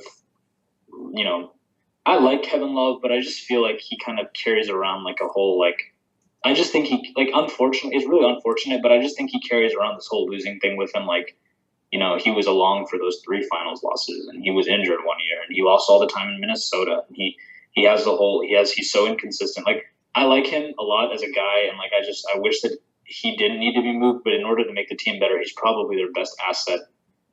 Because that obviously that they did a stupid thing by waiting so long to trade that Nets pick because everybody understands you're not going to be able to get someone at 8 like you would if it was 4 or 3. So I don't know. Maybe they can move up. I don't know. Maybe if Memphis is actually really desperate to get rid of Chandler Parsons, then maybe you could do Kevin Love plus the 8th pick for the 4th pick, and then you can flip the 4th pick again. I don't know, maybe to get the 3rd pick, and then at that point you would actually have something that you could use to acquire a Kawhi Leonard, a DeMarcus Cousins, Paul George, whatever. So that would be cool to see if he could. But also, at the same time, it's just Cleveland. I don't know. I mean, I just don't think that this is the best year for him to be a free agent. It's unfortunate because Philly has issues because you wouldn't be able to retain all the shooting that they have, and there's a question about him and Ben Simmons working together. I personally think it would work. Some people don't. Houston, don't think it's a great fit because I think Chris Paul's going to end up getting hurt again, and James Harden, his game depreciates in the playoffs because of the lack of foul calls, and he just can't sustain how hard he dribbles and all that stuff for that long. And you can't go to Golden State because everyone's going to say your rings don't count. You can't go to LA because the LeVar circus. Plus, you really won't because even if you bring a bunch of stars together, if you're the Lakers and you have Kawhi, Paul George, and LeBron, and then you go to the Western Conference Finals and then Golden State beats you just because they play better together as a team, then that sucks because you went there and now you're going to get criticized all over the place because it's like, oh, so all those years when you said you didn't have help, everyone said all you needed was help. Now you have help and you can't win, so what's your new excuse? So I don't know. He's really in a precarious situation in terms of his, what the media will say about his legacy. I just think that he should just say, screw it and do whatever he wants to make him happy because he's given 15 years to playing this game and entertaining people and doing a great job at what he's done. So I just think he's at that point where he deserves to just do whatever's going to make him happiest and where he wants to see himself play for the end of his career. Because ultimately, I genuinely feel like even if he leaves, he's going to finish his career playing with his son. I think wherever his son gets drafted, he's going to sign so he can play with his son. Yeah, no, definitely. And one of my thoughts is either he ends his career in Miami because he's talked about that a bunch, or his son gets drafted by Cleveland and goes back there. His son getting drafted by Cleveland would be cool, especially if his son goes number 1 to Cleveland. That would probably be the all-time greatest sports story of all time. 2003, LeBron James gets drafted number 1 overall to the Cleveland Cavaliers, having grown up in Cleveland. And then 2023, exactly 20 years later, LeBron James Jr. gets drafted by Cleveland, where he's from, where he grew up. And then, I've seen a lot of those what-if scenarios, like Bronny James gets drafted to Cleveland, and then LeBron James tweets, "I'm coming home." So, but I don't know. It'd be really unfortunate if, I don't know, let's say, what if, I don't know, let's say Bronny James gets drafted by Memphis. Oh boy. And Memphis is garbage at this point because Memphis has been paying Mike Conley and he hasn't played a game in 2 years, and Marc Gasol is still getting paid even though he's horrible now. And then Bronny James gets drafted there and he's really not that good coming out of high school or college or whatever it is. And then LeBron goes there and LeBron's well past his prime, and then LeBron James and his son win 22 games in Memphis. Yeah, the only grindhouse there would be his knees, but yeah. Yeah, seriously. But yeah, that would be unfortunate. But I mean, I think at that point LeBron wouldn't care because I think everyone would understand at that point that he literally just wanted to play with his son. Nobody would use it against his legacy. Yeah, no, definitely. And one of the other dark horses I've seen people talk about is the Timberwolves, but I think you can definitely speak to how ridiculous that would be and why they just wouldn't do it. Like I don't think he likes the fit with Thibodeau at all, and I think the last thing he needs is a coach trying to run him into the ground, like Thibodeau obviously does. And while it could be interesting to pair him with Karl Anthony Towns, I don't think he's the kind of big man that LeBron usually likes to be with. See, here's the thing: LeBron at this point in his career, I think needs a rim protecting center so that he can really afford to rest on defense because Yep. that's obviously where he's choosing to leave his energy and not focus as hard on. So he needs someone like that. Karl Anthony Towns is going to give him defensive fits. I don't. Well, maybe not in the future, but from if we're just judging from like this year and last year and stuff, him and Jimmy Butler would be a really cool wing combo. But I just don't think they provide enough shooting and he's already declined playing with Andrew Wiggins once. I don't see why he would change his mind. Plus, Thibodeau is not really a player coach. He's just, I'm going to work you for 40 minutes. I don't care whether or not you like it. And LeBron's definitely going to be wanting to go somewhere where he doesn't have to play nearly as many minutes. He's probably going to want to be getting down from like 37, 38 to like 33, 34. More like what the Golden State players are able to do with their luxury. I don't know. I think in a dream world he'll be able to play with Kawhi Leonard somewhere because I think Kawhi Leonard has that potential to be a number one option on a championship team, maybe 2, 3, 4 years down the line when he's in his late 20s and early 30s, when LeBron's kind of in his later 30s. Honestly, I think this would be really cool. This is something that's probably most likely not going to happen. I just think it'd be super cool if it did. If because Kevin Durant has opted out of his contract, if he called up Kevin Durant and said, "Hey, me and you, let's go to Los Angeles," I think then they could actually win a couple championships together. I think they could easily win 2 championships for the next 2 years because they would have by far the greatest duo probably in NBA history. Oh yeah. The first and second best player of all, like first and second best, like because if you look at it historically, LeBron is at worst the second or third greatest player of all time, and in my opinion, Kevin Durant is also a top 15 player of all time, just based on his skill and everything.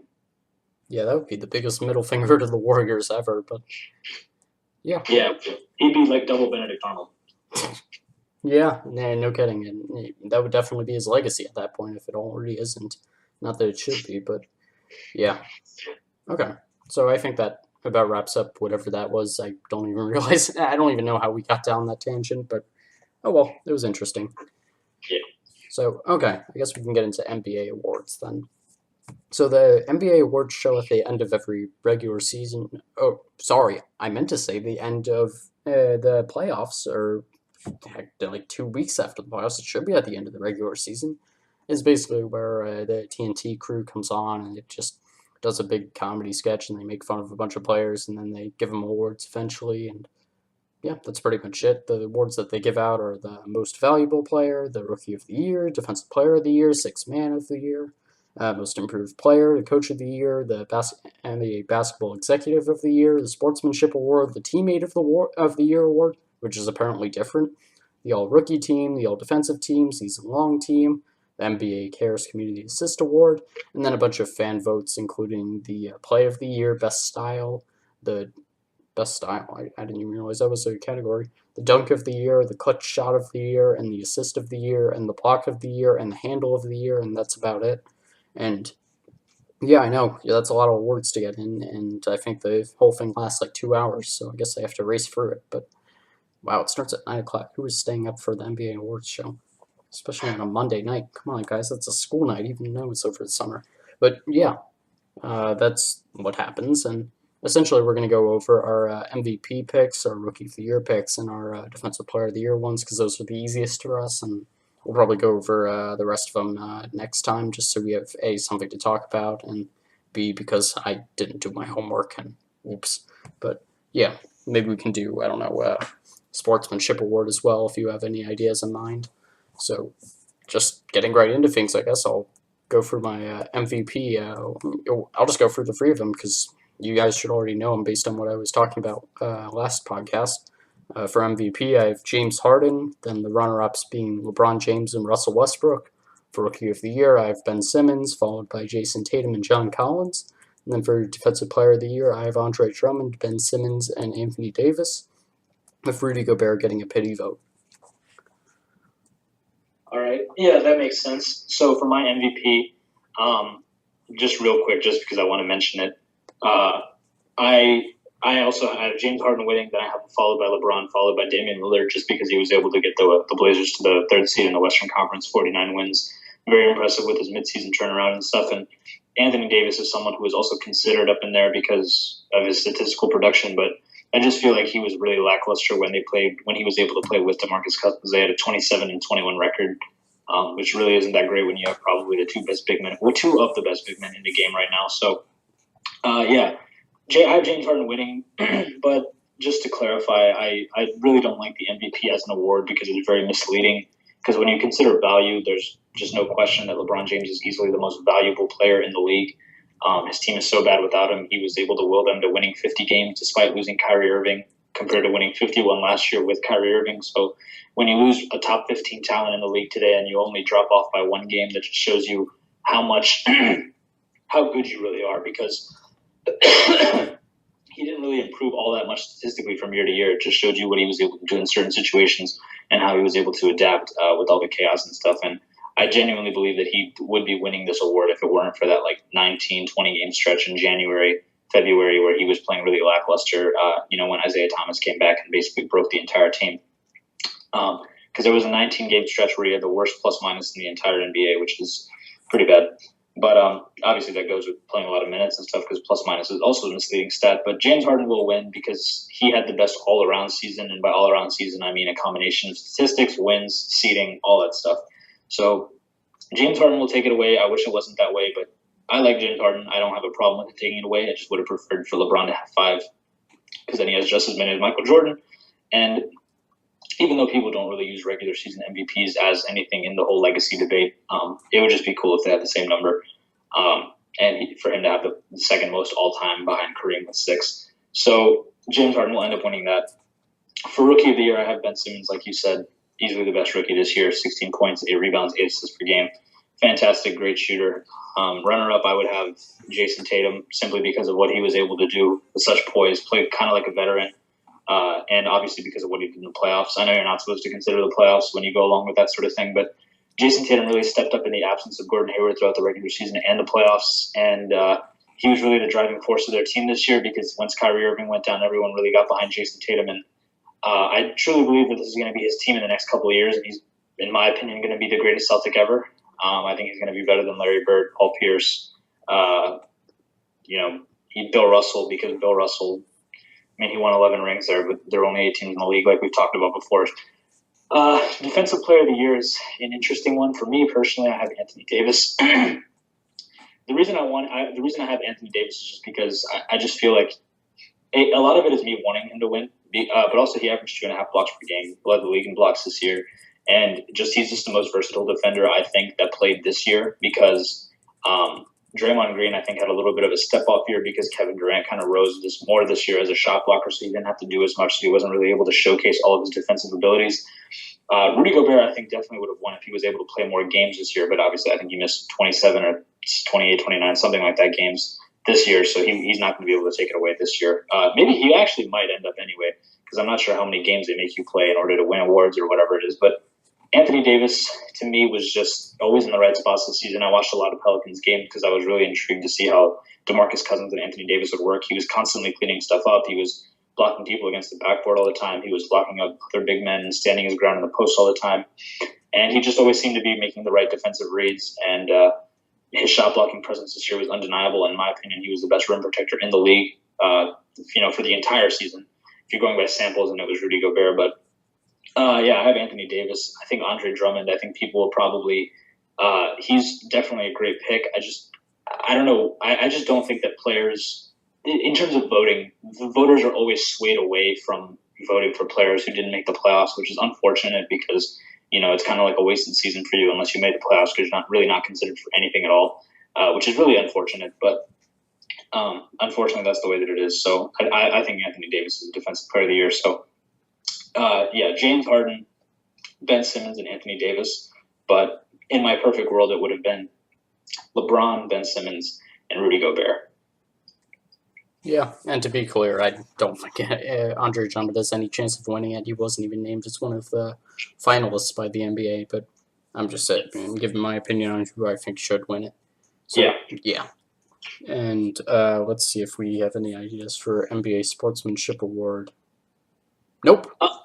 I like Manu Ginobili, just because I know he had that whole thing where he the whole Kawhi issue with the Spurs this year, but I don't know. Manu Ginobili just always seems like that. Like he's like that old guy who's just really just still in there to win it and giving everything he can all the time, trying to make clutch plays. He shows a lot of heart all the time. Like I just feel like he's just really there for that organization as like a really like grandfather type figure now that Tim Duncan is gone. And obviously, from a star perspective, that team is considered to be LaMarcus Aldridge's and Kawhi's and even Greg Popovich's. But I just really feel like Manu Ginobili is what makes San Antonio San Antonio. And I genuinely believe that without him, they wouldn't have been able to make the playoffs this year because he really took over in a lot of close games for them. He played really well, even though he's so old. So yeah, I just think he showed a lot of guts and determination this year to keep that Spurs legacy as it has been, and he didn't want them to miss the playoffs. I really could tell that he was trying his very hardest to get them to keep up their 20-year streak of 50 games or whatever it was. Unfortunately, they fell just 3 games short, but I would give it to Manu Ginobili just because when I watch Spurs games, he always seemed to be willing on his teammates and just saying like keep going, and he was leading by example, constantly slashing to the basket, not giving up on plays, and he's been that way for the past 2-3 years now. I think obviously the most memorable play he's made in the past 2-3 years is when he blocked James Harden's game-winning attempt in that Game 5 against Houston last year. But he just shows me, he just displays all the time such a character and such a such a drawing in kind of aura. Like I don't know, I love Manu Ginobili. So he would be my pick. Yeah, he's the only bald person I know who could sell hair shampoo. Yeah, I would actually love to see that as a commercial. That'd be awesome. He just has like a wig or something. Oh, that'd be great. he actually had nice hair back in the day. Unfortunately, he balded, but Yeah, I'm gonna look up a picture of that. he had some nice locks. Yeah. Ginobili hair. I guess we can get a first impression. Oh, look at that! Oh, Jesus Christ, that's it's photoshopped. Okay, not the actual one. I'm talking about one where he has like the what is it? The Fazio guy. All right, Fabio, not Fazio. Who's Fazio? Oh yeah, that is Photoshop. Yeah. Okay, but yeah. I know. Yeah, some of those pictures, he looked pretty good when he had hair back in the day. Yep. Okay. Well, we'll do the rest of the awards next time on our either preview for the NBA awards, or I don't know, maybe we'll do the same thing for the All NBA that we did for the All NBA teams, where we recap the actual choices while we go for who we would have picked ourselves. Okay. So after that, I guess all we've got is the overrated underrated discussion we've been teasing for so long. I'm really curious to see how this goes. It's been quite a bit of build up. Getting out your notes. All right, so I have been harping on Ryan to do this for a while. So this is something that I've always wanted to do, just because I feel like there are players in the NBA who are in the NBA's history who are everyone seems to just forget about them because they just didn't do one thing or another. Everyone just kind of glosses over them, says, they were around, nothing happened with them, and I hate that. Some of these players played multiple years in the league. This was their job. They ended up not making nearly as much money as the players do now. That's just awful. And they dedicated their lives to this, and this is what they did, and this is how they made money for their families, and this is how they lived their lives for years. And I just think that this is how some players need to be recognized. So I'm just going to go.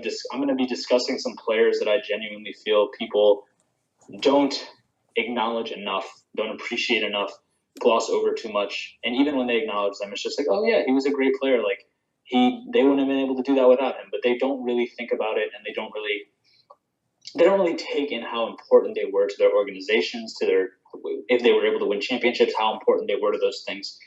So Ryan and I have been discussing between him and I. We've been calling this the Scottie Pippen discussion because he's the player that I really want to lead with. Indeed. Because I just think he fully embodies like some things. A player he wasn't the main reason they won, but he was, in my opinion, the most valuable to what they did. And without him, nothing would have been nothing would have come even close to happening the way it did for this Bulls dynasty without Scottie Pippen. So, and a lot of this also, I'm going to be drawing some comparisons to LeBron James, as I usually do, because everybody always talks about how, this whole LeBron doesn't have health thing, and the Michael Jordan supporters are obviously trying to say stuff like, "Oh, yes, he does. Like, come on, like, it's fine. Like, there's not that much of a difference." But I'm going to be detailing how that's just not even true, and how Scottie Pippen definitely needs some more recognition in his role for the Bulls. So, Ryan, feel free to jump in whenever you feel like you can contribute something. But I'm just going to be discussing basically Scottie Pippen's accomplishments and how good he was, and why more people need to acknowledge his greatness. Yeah, absolutely. So here's the thing with Scottie Pippen, everybody. Scottie Pippen has 6 NBA championships. He made 7 All-Star games. He was an All-Star game MVP. He made a total of 7 All-NBA teams, 10 All-Defensive teams, and he led the league in steals. His numbers are tied by the Chicago Bulls, and he's on the NBA's 50th anniversary all-time team, which is, I think, every 25 years they make an anniversary team to detail like the 50 best players in the league. He has career averages of 16 points per game, 6 rebounds, 5 assists. Now, on a surface, I understand that really doesn't sound like all that much, because when you look at his 6 NBA championships and you don't see any Finals MVPs, everyone automatically thinks, oh, yeah, like he was probably on those teams just for a considerable amount of time, and he ended up winning a lot of rings. Viewing him in a similar light to one like Robert Horry or Steve Kerr, or a role player, basically. But I'm kind of here to dispel that and discuss how Scottie Pippen is probably the only reason that the Bulls were able to actually win more than 2 championships, because there's no way that they would have been able to do all the stuff that they did without him. And his importance to the team and their organization as a whole is never discussed. So to build a profile for Scottie Pippen, something that I do when I'm just when I'm trying to evaluate how good a player was at different points of their career, I build for them what's called their grand year. And by their grand year, I take what is out of their entire career, their highest, the highest amount that they ever produced in all the statistical categories. Those being field goal percentage, 3-point percentage, free throw percentage, rebounds, assists, steals, blocks, and points. So basically, it's taken from different years, and then it's the highest that they ever produced throughout their entire career. So if you were to build Scottie Pippen's grand year, you get 22 points per game, 1.2 blocks, 2.9 steals, 9 rebounds, 7 assists. Now, at a surface level, 22 points per game doesn't sound like a whole lot to anybody, and everyone's just like, oh, 22, like, I think people don't really acknowledge somebody as being that great, phenomenal scorer unless it's like 25. But what people don't understand is when the scoring was less back in the day, scoring 22 is similar to what scoring 25 or 26 is like nowadays, because when the team is only scoring 87 points per game, if you contribute 22 of those, that's a lot of the team's scoring, and people don't think about that. Scottie Pippen also, people always kind of ignore the fact that Michael Jordan left for 2 years, and there's a reason that the Bulls dynasty is 2 3-peats instead of being, 1 4-peat and then back-to-back or something like that. Because Scottie Pippen, in the 3 years that they won the championships, his statistics go like this. So in 91, when they won their first championship, Scottie Pippen shot 52% from the field, 18 points per game, 7 rebounds, 6 assists. The second year that they won a championship, 21 points per game, 7 assists, 8 rebounds, 51% shooting from the field. 1993, when they completed their first three-peat, 19 points per game, 6 assists, 8 rebounds, 2 steals. I also forgot steals from the 2 previous years. They were 2 and 2.4. So Scottie Pippen was obviously fantastic at getting into passing lanes, but this was blown up even more once Michael Jordan left. So as mostly everybody who follows basketball to some degree knows, Michael Jordan obviously retired for the first time after the 1993 NBA Finals to try and pursue a baseball career following the death of his father. And in that first year without Michael Jordan, Scottie Pippen produced 22 points per game, 2.9 steals, 9 rebounds, 6 assists. He shot 49% from the field, which is amazing for a small forward. And any perimeter player in general to be in that 48 to 50 range is phenomenal. And another thing that people don't talk about with Scottie Pippen is how important that year was for the league, because Michael Jordan, when he was on the team in 1993 and they won the championship, they won 57 games. He left the team. Scottie Pippen became obviously their best player and their number one option. In addition to him averaging 22 points, 3 steals, 9 rebounds, 6 assists, he was second in the MVP voting. Nobody ever talks about that. He was first team All NBA, first team All Defense, and he was the All Star Game MVP. So let's just take a step back and think about that. Michael Jordan played with a player who was second in the MVP voting. This year, LeBron James is going to finish second in the MVP voting. Last year, James Harden finished second in the MVP voting to Russell Westbrook. Year before that one, Steph Curry won. I think it was either Kawhi Leonard or James Harden. People don't understand the caliber of players that finished top 5 in the MVP voting. Top 5 in the MVP voting in let's go back to 2006 and when Steve Nash won. The top 5 in the MVP voting was like Steve Nash, Shaquille O'Neal, Kobe Bryant, LeBron James, Dwayne Wade. Those caliber players are the type of players who finished top 5 in the MVP voting. Scottie Pippen finished second in 1994. 22 points per game, 3 steals, 9 rebounds, 6 assists, 49% shooting from the field. Scottie Pippen is, in my opinion, the greatest sidekick to ever play alongside another major star in the NBA. And there's absolutely no way that anybody could convince me that Scottie Pippen would not have been able to win a championship somewhere else. There's absolutely no reason for me to believe that he was carried by Michael Jordan in any year. It was just, he was so good on his own and he was able to be a star by himself, and nobody ever acknowledges that, and that's something that I hate. And another thing, Michael Jordan's playoff record, just games, in terms of his game by game record without Scottie Pippen, he went to the playoffs in his rookie year, the year after that, and the year after that as well. 3 straight years he made the playoffs, first 3 years in the league. Very impressive, whatever. He was 1-9 in all of his playoff games before Scottie Pippen was drafted. He didn't win a single playoff game until Scottie Pippen was. He only won 1 playoff game before Scottie Pippen was drafted. He never made it out of the first round until Scottie Pippen was drafted. It took Scottie Pippen to become an 18-point per game scorer, 7 rebounds per game, 6 assist guy before Michael Jordan was ever able to win a championship in his 7th season. Scottie Pippen's 4th season, Michael Jordan's 7th season. Scottie Pippen was averaging 18 points per game on 52% shooting. There's probably only about 5, 6 players in the NBA doing something like that now. And it's probably going to be Anthony Davis, Kevin Durant, LeBron James. And that actually might be it, because there aren't that many efficient scorers in the league nowadays, because Steph Curry is obviously very efficient, but he's still more around 48 to 49 range than he is 52.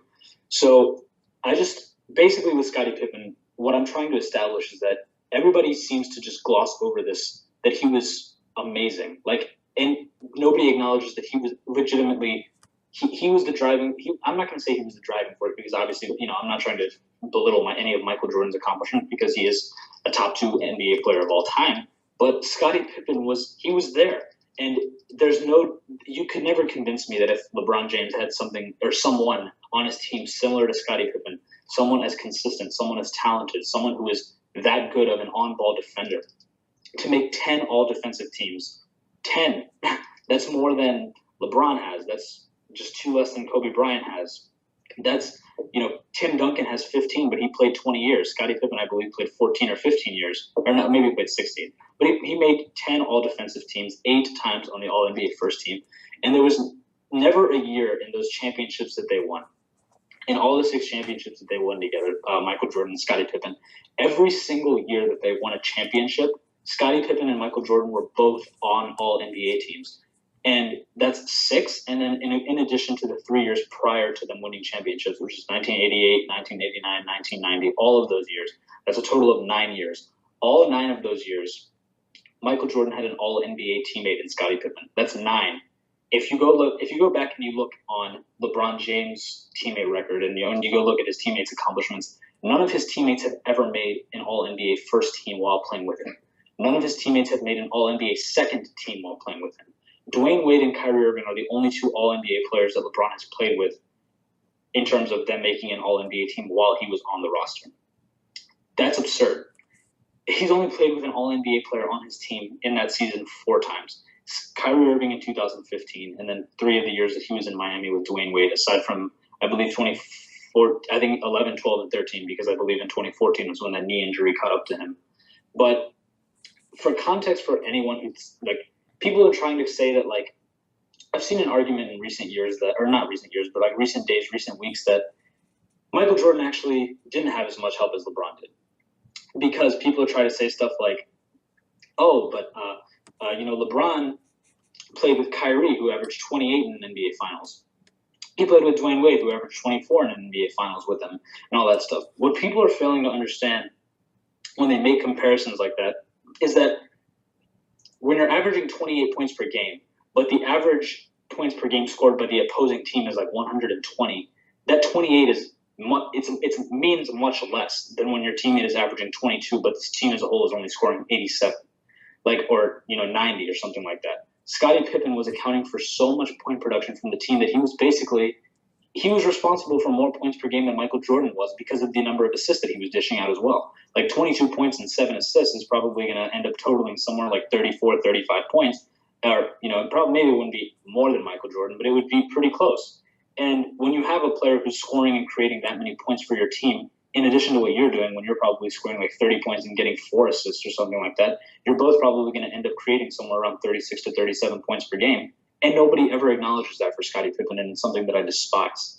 And also the fact that he's probably the greatest on-ball defender that we've ever seen in the league. He's probably the best defensive player, other than Tim Duncan, to never win a Defensive Player of the Year award.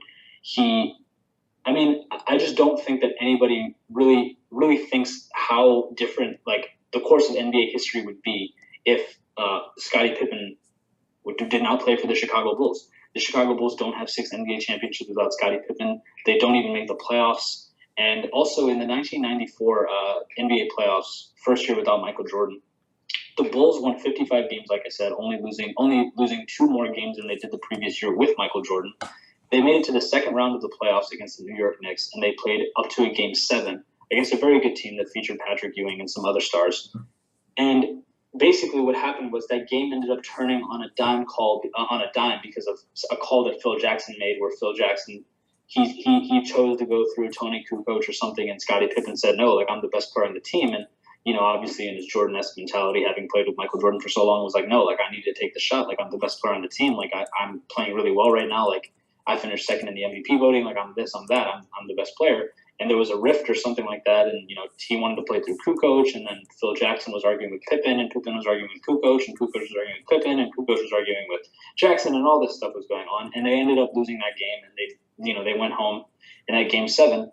And that's and then had they advanced to the conference finals, they would have been the favorites, and they probably would have made the NBA finals, and ended up playing against the Houston Rockets, because it was one of those weird situations where, like, if you win your second round, then you're most definitely going to win your third round series. So we've seen that before in the past, where like your second round matchup actually ends up being harder than your conference finals opponent. We probably haven't seen it much in like recent years or something like that. But No, like the only situation I can think of that was even comparable to that was like the Clippers Spurs series in the first round, where like that was essentially the hardest matchup in the.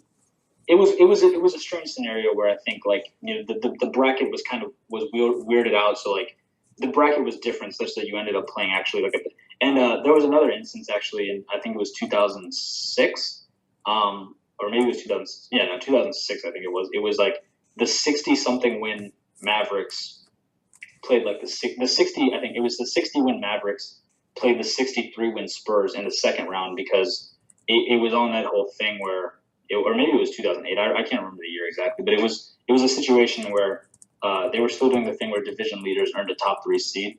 Their division winners earned a top 3 seed, so it ended up being Spurs Mavericks in the second round as a 1-4 matchup, and both teams had won 60-plus games, and I think that's the only time that 2 60-win teams have met in a playoffs before the conference finals. Yeah, 2006. Yeah, 2006. Okay, yeah. So that happened. And so it was a weird situation like that, where the Bulls most likely would have advanced to the NBA Finals had they gotten past that second round series, because the Knicks were the second best team in the East at that time. And then the Bulls would have made another finals, and they would have made 4 straight finals. And Scottie Pippen, I don't think that they would have been able to beat Hakeem Olajuwon and the Houston Rockets that year. But nonetheless, that shows that Scottie Pippen was probably good enough to take a team to the NBA Finals on his own, in his prime, at his peak, playing at his best. And when you play with someone like that and their career just constantly gets glossed over, and everyone's just like, oh, Scottie Pippen, he was cool. Like, I mean, it's infuriating for me when I'm watching like Skip Bayless and some of these other people and like Michael Rappaport, and they're sitting up there and they're talking about how they were discussing Scottie Pippen's 1994 season and how he almost took that Bulls team to the finals and took them deep in the playoffs, finished second in the MVP voting, made All NBA first team All Defense, All Star Game MVP, All Star Game, all that stuff. He did all that, and Skip Bayless, this is what he said. He said, "Oh, that's no big deal. He just had the Air Jordan jetpack in him." Like, What? what the hell does that even mean? Like, he was trying to make a case basically that Scottie Pippen was just under Michael Jordan's influence, and that he was just playing harder because he was influenced by Michael Jordan to play harder, and he was just playing beyond himself, and that he was playing beyond himself, and that he's actually not a top 50 player in NBA history because he was just motivated by Michael Jordan leaving, and he was on the Air Jordan winning thing, and he knew how to win because of playing with Michael Jordan, so he was able to do that. And he just basically says Scottie Pippen is one of the most overrated players that's ever played, and that he wasn't that good, and that he was carried by Michael Jordan to 6 NBA championships, which is just completely wrong because, even in the second three-peat, Scottie Pippen averaging 20 points, 6 assists, 6 rebounds, 1.7 steals. Year after that, 22 points, 2 steals, 6 assists, 7 rebounds. Year after that, 19 points, 6 assists, 5 rebounds. Still shooting efficiently, 46, 47, 46% from the field. And it's absurd to me how everyone just glosses over it. It's like, oh, Scottie Pippen's this, Scottie Pippen, whatever. Like, he wasn't that good. Like, it's no big deal. And, I hate that. And it's a shame that it's like that. But yeah, that's, just something for you guys to consider about Scottie Pippen and how good he actually was. His career averages obviously ended up falling off because once he left the Bulls, he was an older man at that point, and he had about 1, 2, 3, 4, 5. He had about 6 years. He had about 6 years where he really wasn't in his prime anymore, and he was putting up low numbers. He was averaging anywhere between 10 and 15 points per game. And that ended up bringing his career down. But if you take away those, if you strictly look at his prime, which is something that I like to do. I like to evaluate their peak years when they were really at their prime to sort of get an idea of how good they really were, because that's kind of where all players are ended up. That's where your legacy is evaluated, right? Because no one looks at Michael Jordan's Wizards numbers and evaluates them in his legacy, and no one looks at Kobe Bryant's last 2-3 years and evaluates them as part of his legacy. No one looks at Shaquille O'Neal on Cleveland and Boston and even Phoenix, and evaluates that as a part of his legacy. So if you do that for Scottie Pippen, you have some tremendous all-around performances and some tremendous all-around play. Like I said, you have 17 points per game, 1.2 blocks, 2.6 steals, 5 assists, 7 rebounds. Then you have 18 points, 1.1 blocks, 2.4 steals, 6.2 assists, 7.3 rebounds. Then 21 points, 1 block, 2 steals, 7 assists, 8 rebounds. 19 points, 1 block, 2 steals, 6 assists, 7 rebounds. Year after that, 22, 2.9 steals, which I just round up to 3 because it's so close to 3. 6 steals, 9 rebounds, and 21 points, 1 block, 3 steals, 5 assists, 8 rebounds. He also led the league in steals in one of the years that Michael Jordan wasn't around. LeBron James has never had a teammate lead the league in anything, while playing with them. Michael Jordan played with Dennis Rodman, who was leading the league in rebounding, and played with Scottie Pippen, who was leading the league in steals. And I do consider that as being a year that he was on the team, because that's the year that Michael Jordan came back and played however many games, I think 20 games at the end of the season or whatever it was. And yeah, Scottie Pippen was leading the league in steals, Dennis Rodman was leading the league in rebounding, and you were probably in contention to lead the league in scoring if you had played more games or whatever. So, yes, if you're on a team and you're leading the league in steals, rebounding, and scoring, that's three of the 5 major statistical categories. Obviously, you're going to be primed in position to be able to win championships. And, everyone just mitigates that and is like, oh, Scottie Pippen, whatever. Scottie Pippen was, if you put him under right circumstances and he could shoot a little bit better. And, I just don't understand how everybody is just sort of glosses over him, doesn't acknowledge him, because it really annoys me. Because I'm just going to go over his career, his grand year again, like I mentioned earlier: 22 points, 1.2 blocks, 3 steals, 7 assists, 9 rebounds, shooting 52% from the field, 37% from 3, and 82% from the free throw line. So I don't know. I'm not really sure how else I can make it clear to people that how good he was. To just, he had a season where he was number 2 in the MVP voting, making All NBA first team All Defense, led the league in steals, all that crazy stuff. And he's just one of the more underappreciated players that we've ever had in the game, and I just wanted to shed some light about how good he really was. Yeah. And just so I can contribute to the discussion a little, I pulled up some fun facts on Scottie Pippen. So just to touch on the one basketball-related fact that I could find, apparently, so not apparently, because he kind of went through his whole career, but the only year he didn't make the playoffs was his final year in 2004. Every other year for 16 straight years, he made the playoffs. And that's not an easy thing to do, especially for anyone that's trying to say, oh, we just played with Michael Jordan. Yeah, not for 7 of those years. So, yeah, that's incredible right there.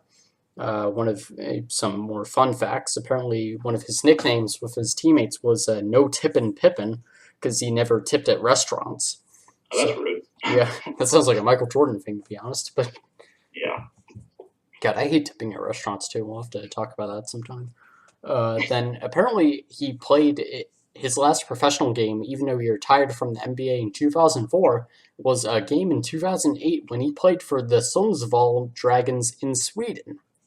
So, yeah, that's interesting. Let's see what else. Apparently, he has 11 other brothers and sisters. That's kind of weird. Where's the other one that I found? Oh, here it is. So, one of the other things about Scottie Pippen that's interesting, if this web page loads, and it's not, so I'm gonna have to vamp for a second. It's called Biscotti Pippen. That's interesting. Stupid Weebly website. Why was it Weebly? Okay. Well, that's not loading. Well, that sucks. So I guess I'll touch on those facts later, I guess. But yeah, it's really incredible how dominant he was on defense, and maybe it was just putting up a bunch of amazing statistics, but there's a lot of credit to go there, even being the 6th in NBA history in overall steals, I think top 10 in blocks per game, and it's really incredible some of the stuff that he was able to put up, and he had a much better career than anyone realizes and anyone gives him credit for, because the problem is barely any people that would talk about the Michael Jordan era actually watched the Bulls during that time period. Most of them just know about Michael Jordan, or maybe they just remember Michael Jordan from that time period, and they forget everything else that surrounded him. And that's why a lot of them just talking about the 6 championships, because that's an easily digestible number, and that's pretty much it. And I don't know why my internet is crapping out, but whatever. We're not going to look at those fun facts. They will. Just for more like information on how good Scottie Pippen was. Like just to give like this man, he scored 47 points in a game. He's had 18 rebounds in a game, 15 assists in a game, 9 steals in a game. He once played 56 minutes in a game. He had 21 career triple doubles, which obviously when you compare that to the numbers nowadays, that doesn't look like anything. But back then, having 21 was huge because, I think Russell Westbrook and LeBron James and the rate at which it's done now makes it seem like it's not a big deal. But when you have 21 genuine triple doubles, that's extremely impressive. He led the league in steals once. He has 10 All-NBA defensive honors, and his 8 All-NBA defensive first-team honors are simply one shy of the NBA record. He was a member of, obviously, the Dream Team and the Olympic teams and stuff. He's one of 2 players in NBA history to have recorded 5 steals and 5 blocks in a playoff game. If a player did that nowadays, I'm pretty sure everyone would be wilding out if he had 5 steals and 5 blocks.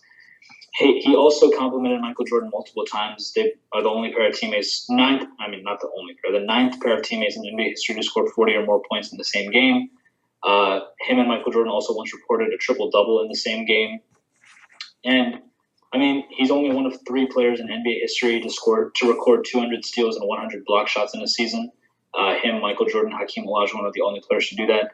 He's the 2nd player in NBA history to lead his team in all 5 major statistics.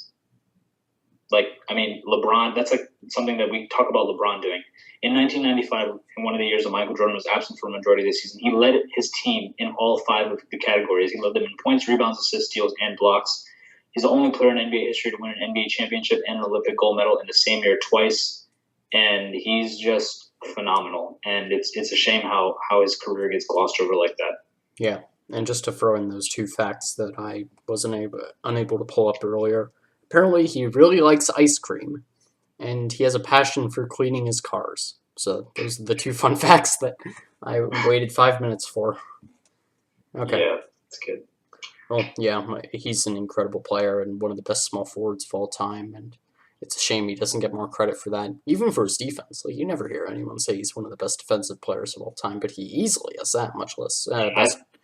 for sure. I think if you're creating the greatest, if you're creating an all-time team simply based on defense, I think you're gonna have to go Gary Payton, Michael Jordan, Scottie Pippen, Kevin Garnett, Tim Duncan, or obviously Hakeem Olajuwon in there maybe, or whatever you want. But for sure, he would definitely be in my opinion, he's by far the greatest defensive small forward of all time, and he's one of the greatest all-around players of all time as well.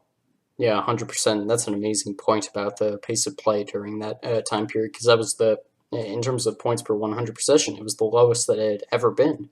And like, Exactly. So when you're scoring 22 points, but every team is scoring only 90 points per game, then obviously it's a bigger deal than when you're scoring 28 points per game, but the average team is scoring 111, 112 points per game.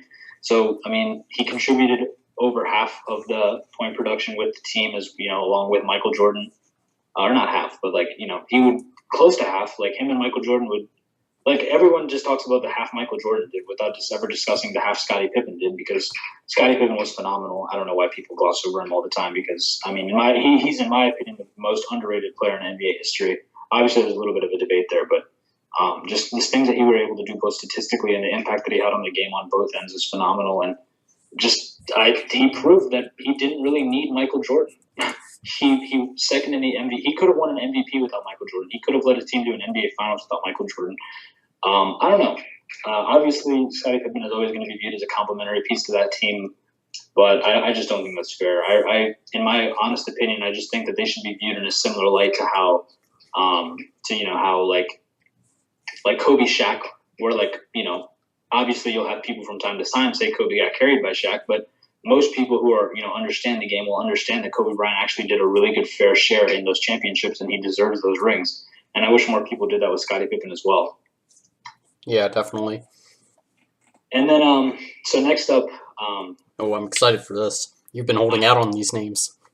yeah, I have quite a bit actually. I don't think we're probably not going to be able to get through all of them. We can probably split it up. Yeah, we can just But throw them in from time to time. yeah, so Patrick Ewing, I have next. Ooh, So this is gonna be good. Patrick Ewing is again. I don't know why he's never brought up in I think it's because the center position historically is so clogged up with such amazing players. And just overall, Patrick Ewing doesn't really seem to have that many accolades overall. So it's kind of hard to rank him. But people need to give him his fair share, because he played he played in one of the most difficult eras of basketball with some of the best big men of all time. Obviously, played his career with Hakeem Olajuwon around, and Shaq when he was young, and Kareem being around in the later end of his career, and whoever else was out there. I actually can't remember all of them, but he doesn't really get a fair share as recognized as maybe a top 10 center of all time. But I would argue that based on his fair share of skill, he was, because the same grand year thing that I did for Scottie Pippen, where I take their best year in each statistical category. So if you were to build Patrick Ewing's grand year, you'd get 29 points per game, 1.5 steals, 3 assists, 12 rebounds, and 4 blocks per game. Oh my god. So 4 blocks per game. And that 4 blocks per game it's not like some small shortened out sample season.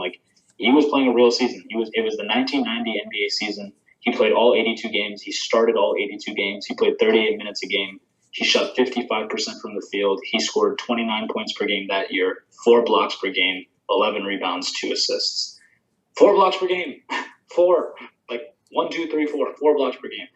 We haven't seen anything close to that other than Hassan Whiteside a couple years ago when he averaged 3.7. And obviously Marcus Eaton a couple of years before that, but I mean that's it. Yeah, exactly. Yeah, and to block 4 shots a game when the pace is at a slower pace and everything is going slower, and every block counts for more because you're stopping a possession when there are less possessions and stuff. That's just tremendous. And I don't really know why people really gloss over him, because he was literally just a victim of the same thing that LeBron is a victim of, where he just can't get past a better team because his team just isn't as good.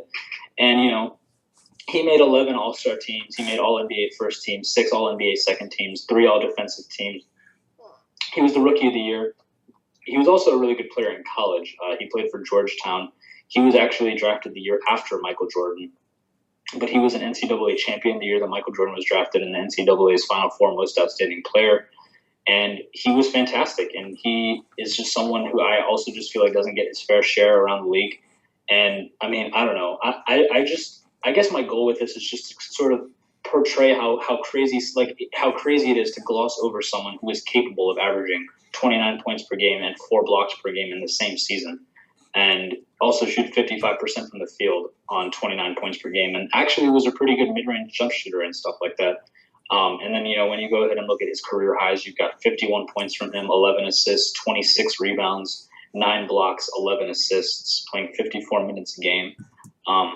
It's just amazing to see how some of these players can just get glossed over and everything like that. And obviously, he was a member of the Dream Team, has 2 Olympic gold medals, selected as one of the 50 greatest players in NBA history. But, I really don't – people don't even bring him up when they talk about all these all-time great centers, which is annoying to me because everyone's just like, oh, Bill Russell and Will Chamberlain. And, Will Chamberlain is always going to be a weird discussion because of his athleticism and nobody really being able to gauge how good he would have been in different eras and stuff. You have Kareem Abdul-Jabbar, who played half his career when the NBA was basically broken in the 1970s, and then you have Bill Russell, who's playing against 8 teams, and then you've got all these other historic big men who are just dinosaurs who didn't really have all that much skill, but were just really good because they were dominating the era that they played in. It's unfortunate that players like Patrick Ewing don't get that recognition. I mean, he entered the league as a rookie and he averaged 20 points per game. That's extremely rare. And then he got better for the first 3 years of his career, averaging 20 points, 22 points, then 23 points, then 23 points again, and then he jumped up all the way to 29 points per game. And he was also a fantastic shot blocker, averaging 2.5 blocks per game for his career. And these are just his block numbers going throughout his career. 2.1, 2.3, 3, 3.5, 4, 3.2, 3.0, 2.0, 2.7, 2.0, 2.4, 2.4, 2.2, 2.6. Like, he was a fantastic shot blocker. And, he's one of the greatest Knicks of all time. And, he's also only the 10th player in NBA history to record 22,000 points and 10,000 rebounds, which is another accomplishment that he has, which people don't discuss as much. So, he's a very deserving member of the Hall of Fame, and I kind of compiled a list of legends who I feel like just deserve a little bit more credit, and then there are also a couple in here who I feel like deserve less credit, but we'll get to those when we get there. So third, I have Charles Barkley. Always an interesting discussion. Yeah. Okay, so he's on the underrated one. Yes, I have Charles Barkley being a little bit underrated. There are aspects that some might consider overrated, but Oh, one second, my mouse died here. I gotta. Yeah, no, you should get that fixed. Let's see. How can I do an interlude here? Actually, okay. You know what? 1 second, Ryan. I'm gonna use the bathroom. So, do you have an interlude lined up? Yeah. I'll find something. All right. Okay. So, an interesting thing I was reading about the other day was a series of proposals by a Mensa member who apparently he thought he could solve basketball. So he just came out with a bunch of proposals that could fix the game. And one of the big ones that he's known for is the Elam ending.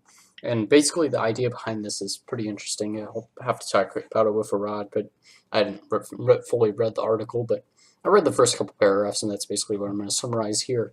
So essentially the idea behind the Elam ending is that, and it's basically what it's supposed to do, is solve the problem of the last 3 minutes in an NBA game where, you know what happens here. Playing the game, and once you get into like the final 3 minutes, everyone just starts fouling each other, and the game just slows down to a grinding halt, and it takes like 15 minutes. You got a commercial every other play, it seems like, and it just becomes a mess. So basically, his proposal is that once the last 3 minutes of the of an NBA game starts, however many points. Let me start over. So the Elam ending, as it's been deemed, would stop the clock at the first whistle with less than 3 minutes left in an NBA game. However many points the team in the lead has, you add 7 to that, and that would be the target score to end the game. So, for example, let's say, in the NBA Finals, you have the Warriors facing the Cavs. And there's 2 minutes 55 left in the game, and the Warriors are up 106 to 101. Okay? So, then there's a foul with 2 minutes 55 left, and the clock stops. So, at that point, the clock actually stops, and it just goes away, and whichever team is first to score 113 points wins. And that's essentially the entire idea. So there's no incentive for the Cavaliers to foul at that point. and it's just who can score the most points there. And obviously, it doesn't change any of the other rules. It's just there's no clock. There's still a shot clock and everything. It's just, you're not playing against the time in the game running out. You're just essentially doing what they do in one-on-one, where like it's when you get to 21 points. And this proposal was accepted for the basketball tournament, which is like a 5-on-5 grassroots NBA tournament where you can just make a team and you can compete for a $2 million prize. And they used it during their playing games last year. So I thought that was pretty interesting. It could make an interesting proposal or at least discussion point for us in the future. Obviously, I'm not going to spoil Rod's time on his underrated, overrated discussion with the Elam ending, but we're definitely going to bring it up at some point. So there's your little teaser for it. All right. Did you use the bathroom? Oh, crap. I thought I heard it. Okay. Well, that's awkward. I was going to ask him if his bowels moved at all. Oh, okay. Cool. So, how are you doing? You got yourself relieved? Yeah, I'm good. I'm all good. Okay. So, now we have Charles Barkley, where I left off. I also have new batters for my mouse. So, great. Here we are.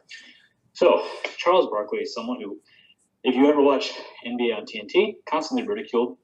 Unfortunately, very sad. Shaq always makes fun of him for winning a ring. Kind of bothers me because if you look at it from a sheer talent one-on-one perspective, hot take, I think Charles Barkley was actually a little bit better than Shaq. But obviously some will, kill me for that because they're like, watch Shaq. Shaq's the best center ever. Most dominant center of all time. All that stuff. But I don't know. Charles Barkley, better career high in rebounding. Just a little less career high in points per game. Higher career high in steals. Obviously a lower career high in blocks. Better career high in assists. And people forget that Shaq was 7-1, and all he really had to do was push back a little bit, and his defender would go flying into the stanchion, and he would have a wide open dunk. So I think it's safe to say that if Shaq wasn't 300 pounds or 320 pounds for the majority of his career, are you fat shaming Shaq? I'm not fat shaming him, but he just when you have that much of a weight advantage, obviously you're less skilled and you're just easier to guard. And by no means am I saying that if I gained 200 pounds that I could just go do what Shaq did. But, if you really go watch film of him, he never did anything that really required that much skill. And I love Shaq. Don't get me wrong. I love Shaq. I think he's phenomenal. But I do think he needs to lay off of being mean to Charles Barkley all the time for, never winning a ring when, in fact, Dwayne Wade is the reason he has a fourth ring, and he desperately tried to ring chase for more rings at the end of his career and was unsuccessful in 3 different locations. But, that's, it is what it is. Hang on a second. I don't think you're giving Shaq enough credit. He dribbled through his legs once. That was pretty impressive. He also knocked out maybe 2 threes. But yeah, and he's got some good dance moves as well. But, yeah, Shaq can be a bit of a a-hole with some of his other compatriots at the center position. I know one thing that came up that we discussed earlier was not earlier, way back, probably around the All-Star podcast, was this one thing where he was basically bashing Chris Webber on air about how we lost him in the conference finals and how it was so embarrassing and how Chris Webber should have played harder, even though that's essentially the most controversial conference finals in NBA history and is widely believed to have been swung in the favor of the Lakers because of the referees. So that's just him being an a-hole. But, he's also supposed to be smart. Yeah. But anyways, just for Charles Barkley's recap and why I think people, don't give him as much credit as he deserves. So aside from having a cool nickname like the Round Mound of Rebound, he is a 1993 NBA MVP, 11 All-Star games, an All-Star Game MVP, 11-time All-NBA team member, All-Rookie First Team, and once led the league in rebounding. Has his number retired by both the Philadelphia 76ers and the Phoenix Suns, and is also a member of the NBA's 50th anniversary all-time team. Also has his number retired by his college, Auburn University. So, Charles Barkley's grand year, like I've been saying, building their best year from different points in their career. His grand year is 28 points per game, 1.6 blocks, 2.2 steals, 15 rebounds, and 5 assists. And a lot of people, similarly to Patrick Ewing, in how he was just caught up in the wrong era, playing against a team that was just better than his was. Charles Barkley was phenomenal. I mean, he got the Suns to the 1993 NBA Finals as their best player. He was the MVP that year, and he just fell short because the Bulls were the best team in the league at the time, and they had three All-Star caliber players. And Charles Barkley, their team just wasn't as good as as Michael Jordan's team was. And it's just a shame to see how good he was statistically just kind of be washed away, and people just kind of think like, oh, whatever. I just hate this idea that all these NBA, these superstars are just ridiculed and just not seen in the same light as players who ended up winning championships. Because if Charles Barkley was, fortunate enough to not have to play Michael Jordan, like let's say in 1994, when I'm not sure who came out of the East in 1994. I think it was who? Yeah, do you know who came out of the East in I'm trying to 1994? remember right now. I want to say the Knicks, but I don't know if that's Yeah, correct. I think you're right. I think it was Elijah One and Ewing. I think that's right. Okay. Because in '95 it was the Magic, but '94, yeah. If Hakeem had an off night and one of those, and maybe maybe Charles Barkley could have went to the finals in 1994 and beaten Ewing for a ring, and then his legacy is completely different because everyone's like, oh, he won a championship, NBA champion. Oh, that's the top of his legacy. And I don't know. It's just a shame that players who don't win championships. I think it's unfair how there are players like when one player is clearly a little bit better than another, but everyone sways towards a player who has an NBA championship, and it's just really I hate that because people like Dirk Nowitzki, his legacy to me is much more than the fact that he won a championship, and it's upsetting to me that if LeBron James didn't choke in that 2011 series, then Dirk Nowitzki's legacy is a little different because everyone's just going to be like glaring at the big hole on his resume, which is where's the NBA championship? I can't find the NBA championship anywhere. Like where is it? And that's kind of what I feel like for Charles Barkley, which is just unfortunate because, like I said, I mean, any player capable of doing 2.2 steals, 1.6 blocks, 28 rebounds, or not 28 rebounds, 28 points, 20 rebounds. Jesus. yeah, that's some Bill Russell stuff. 28 points, 15 rebounds, and 5 assists while shooting 60% from the field. That's amazing. And, the fact that he just kind of gets swept under the rug in some of these all-time great discussions is a little bit annoying. And, like, from just, like, a perspective of, like, what I think is a little bit annoying is, like, just to kind of solidify it. Like, when we go back in, 10 years, I guarantee and some people might have already jumped to this conclusion, everybody is going to rank a player like Kevin Durant over Charles Barkley. But why? Like, it doesn't really make sense if you really think about it because Kevin Durant will probably never make an all-defensive team because he's already 29 or 30 years old and he's never made one, and his defense isn't going to get any better with age. And he recently said a couple weeks ago that he was thinking of retiring at 35 years old, which would, put him at retiring in 2024. Yeah, after the 2024 season.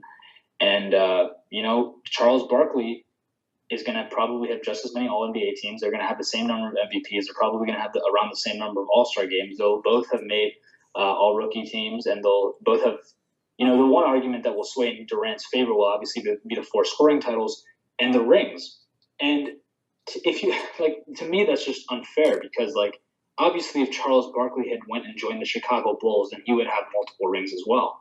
But it's unfair that wouldn't really have enhanced his legacy because everyone would have just, everyone would have said, well, I mean, everyone on the team has rings. He would probably get the similar Scottie Pippen treatment where it was like, oh, you got carried because Michael Jordan was the best player on the team.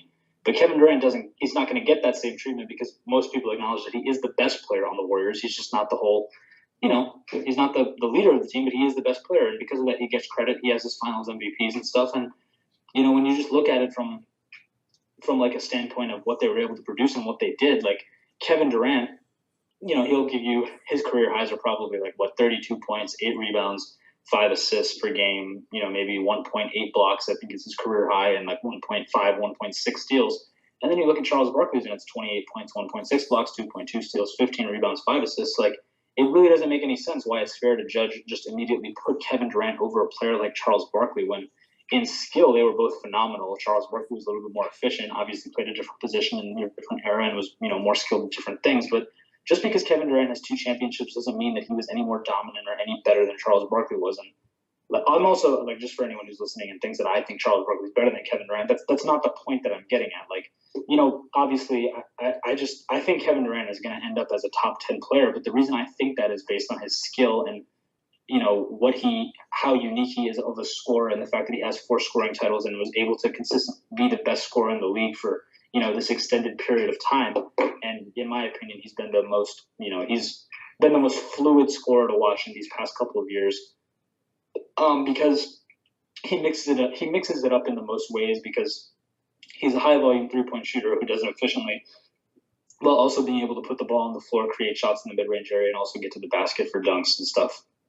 Whereas, you have players like Steph Curry, who's also a very fluid scorer, but his game is more predicated on shooting threes, as he shot 11 threes per game in 2016. And, LeBron James, who's definitely more of a driver than he is a mid-range jump shooter or a three-point jump shooter or anything like that.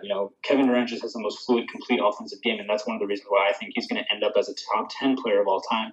But just for people evaluating right now who are already like, oh, yeah, no, like, yeah, Durant over Barkley for sure because of the 2 rings. That's just stupid, because Durant doesn't have those rings if he doesn't choose to go to Golden State, which won 73 games the year before he joined them, and had 3 other All-Stars. So obviously, if Charles Barkley was able to do something like that in his prime, if he had said, after he averaged 25 points per game, 4 assists, 12 rebounds on 60% shooting in 1990 in Philadelphia, if he had decided to pick up and demand a trade to the Chicago Bulls to join the Bulls for the 1991 season, you would have had Charles Barkley's 28 points, 4 assists, 10 rebounds on 57% shooting, on top of, some a little bit less numbers from obviously everyone. But, he'd be playing with Michael Jordan, Scottie Pippen, and Dennis Rodman.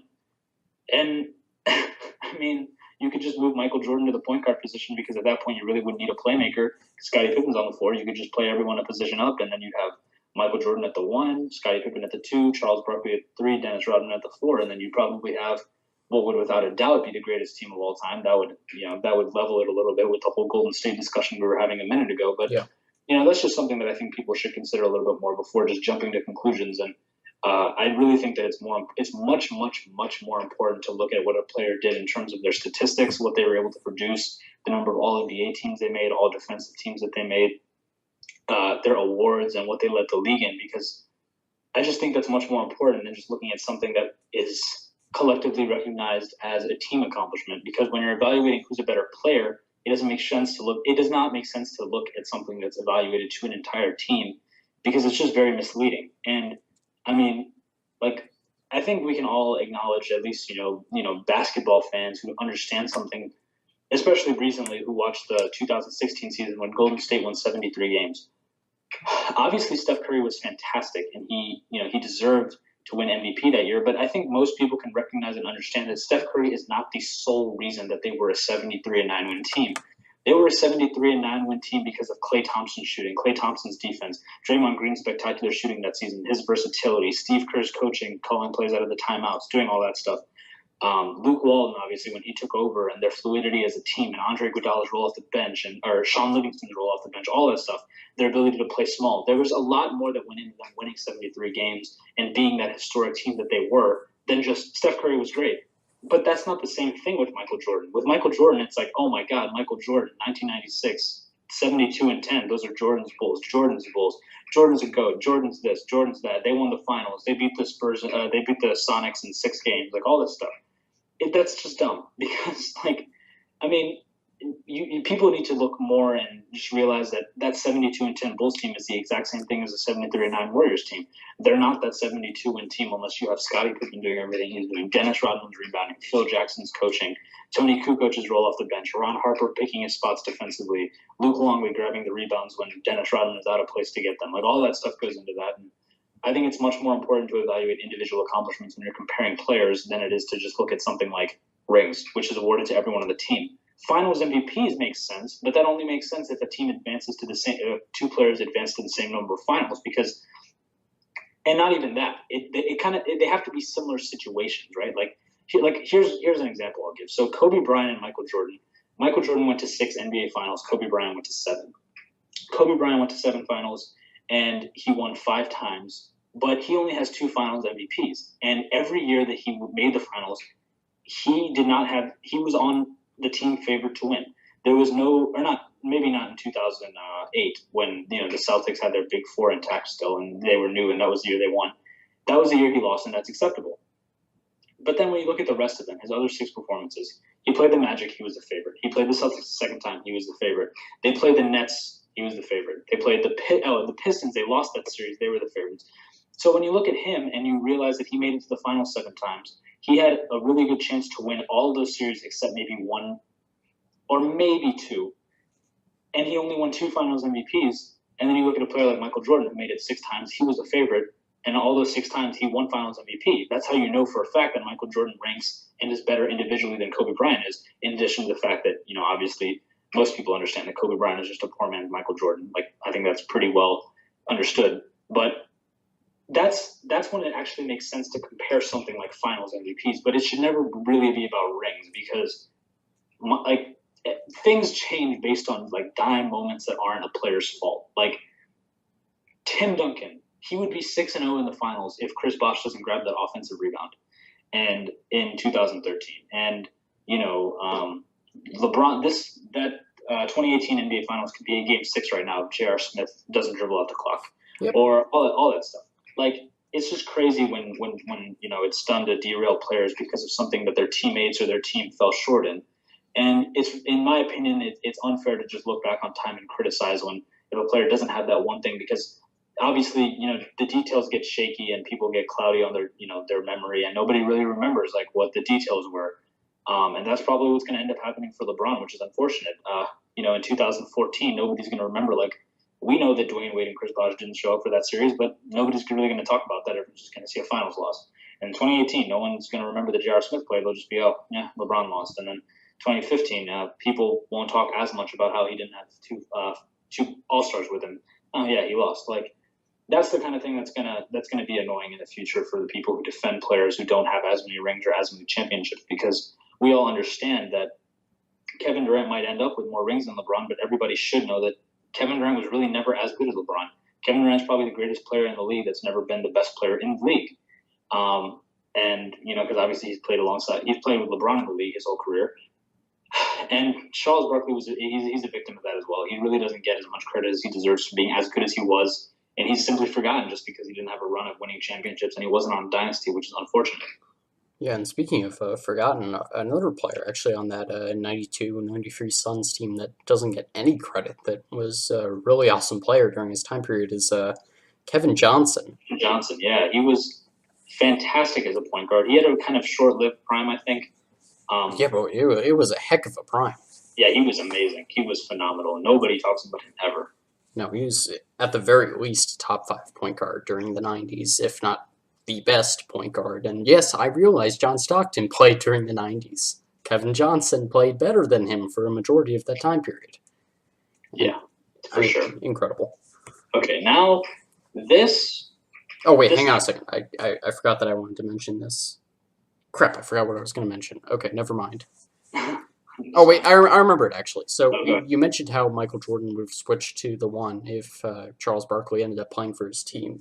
And a lot of people talk about how Michael Jordan could have been an even better player if he played the point guard position, how he had one amazing game when he was put at the point guard position by Phil Jackson. And I was curious to see what you thought about that whole discussion, and if you thought that he would be, if not as successful at the point guard position, if he'd be better. No, I don't think he would be better, simply because Michael Jordan, it's well documented that his goal was to score the ball. And back in the 90s, scoring point guards really weren't a thing. It was just kind of taboo to be no, you're a point guard, you must pass the ball, all that stuff. So, I mean, it's I really don't think that he would have been any better of a player. I think it kind of would have limited his ability as a scorer, and I think it would have derailed his focus and just kind of would have made him play out of position when positions were more meaningful back then.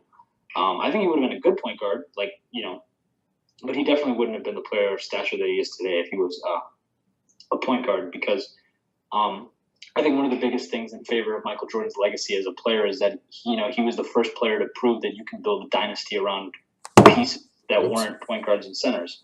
He showed that you could build a dynasty around a shooting guard, which nobody else has done. And now it's showing to be a little bit more common that you can build dynasties around. Now it's really not about players. Now it's kind of about teams as a whole being good.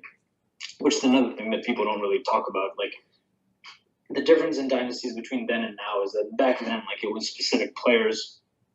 Now it's kind of about teams as a cohesive unit because the talent level of the NBA has gone up so much that now you need multiple good players to be able to successfully compete against other really good players because, it's I don't think it's an understatement or, maybe it's close to one, but, probably everyone who can play in the NBA does. Like, Yeah. it's so hard to be something like that good and that talented at it. So the talent level is so high nowadays. Players are only getting better.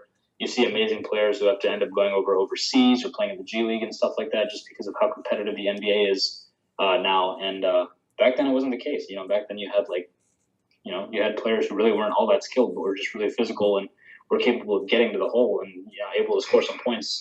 Now it's not like that. Now every player needs to be able to shoot three ball. Now every player needs to be able to handle the ball at least a little bit, regardless of where it is on the court. The game has just changed and it's evolving and becoming more difficult to play. So I think it's a weird thing with going back and saying they could have played this position, which is why I think small ball has kind of only become a thing now. I don't think Michael Jordan would have been better. I was just saying for the team's sake, if Charles Barkley were to go there, I think every player would have to play a little bit differently, obviously. And I think Michael Jordan, just because he was the best player, I think would be more willing and most capable of taking on a challenge of a position change. Because he did show he was capable of averaging 8 assists a game. So, he would be a good point guard. He wouldn't be as good of a scorer, but he'd be the player to have to make a tweak if Charles Barkley were to join them. But no, I don't think he would have been better.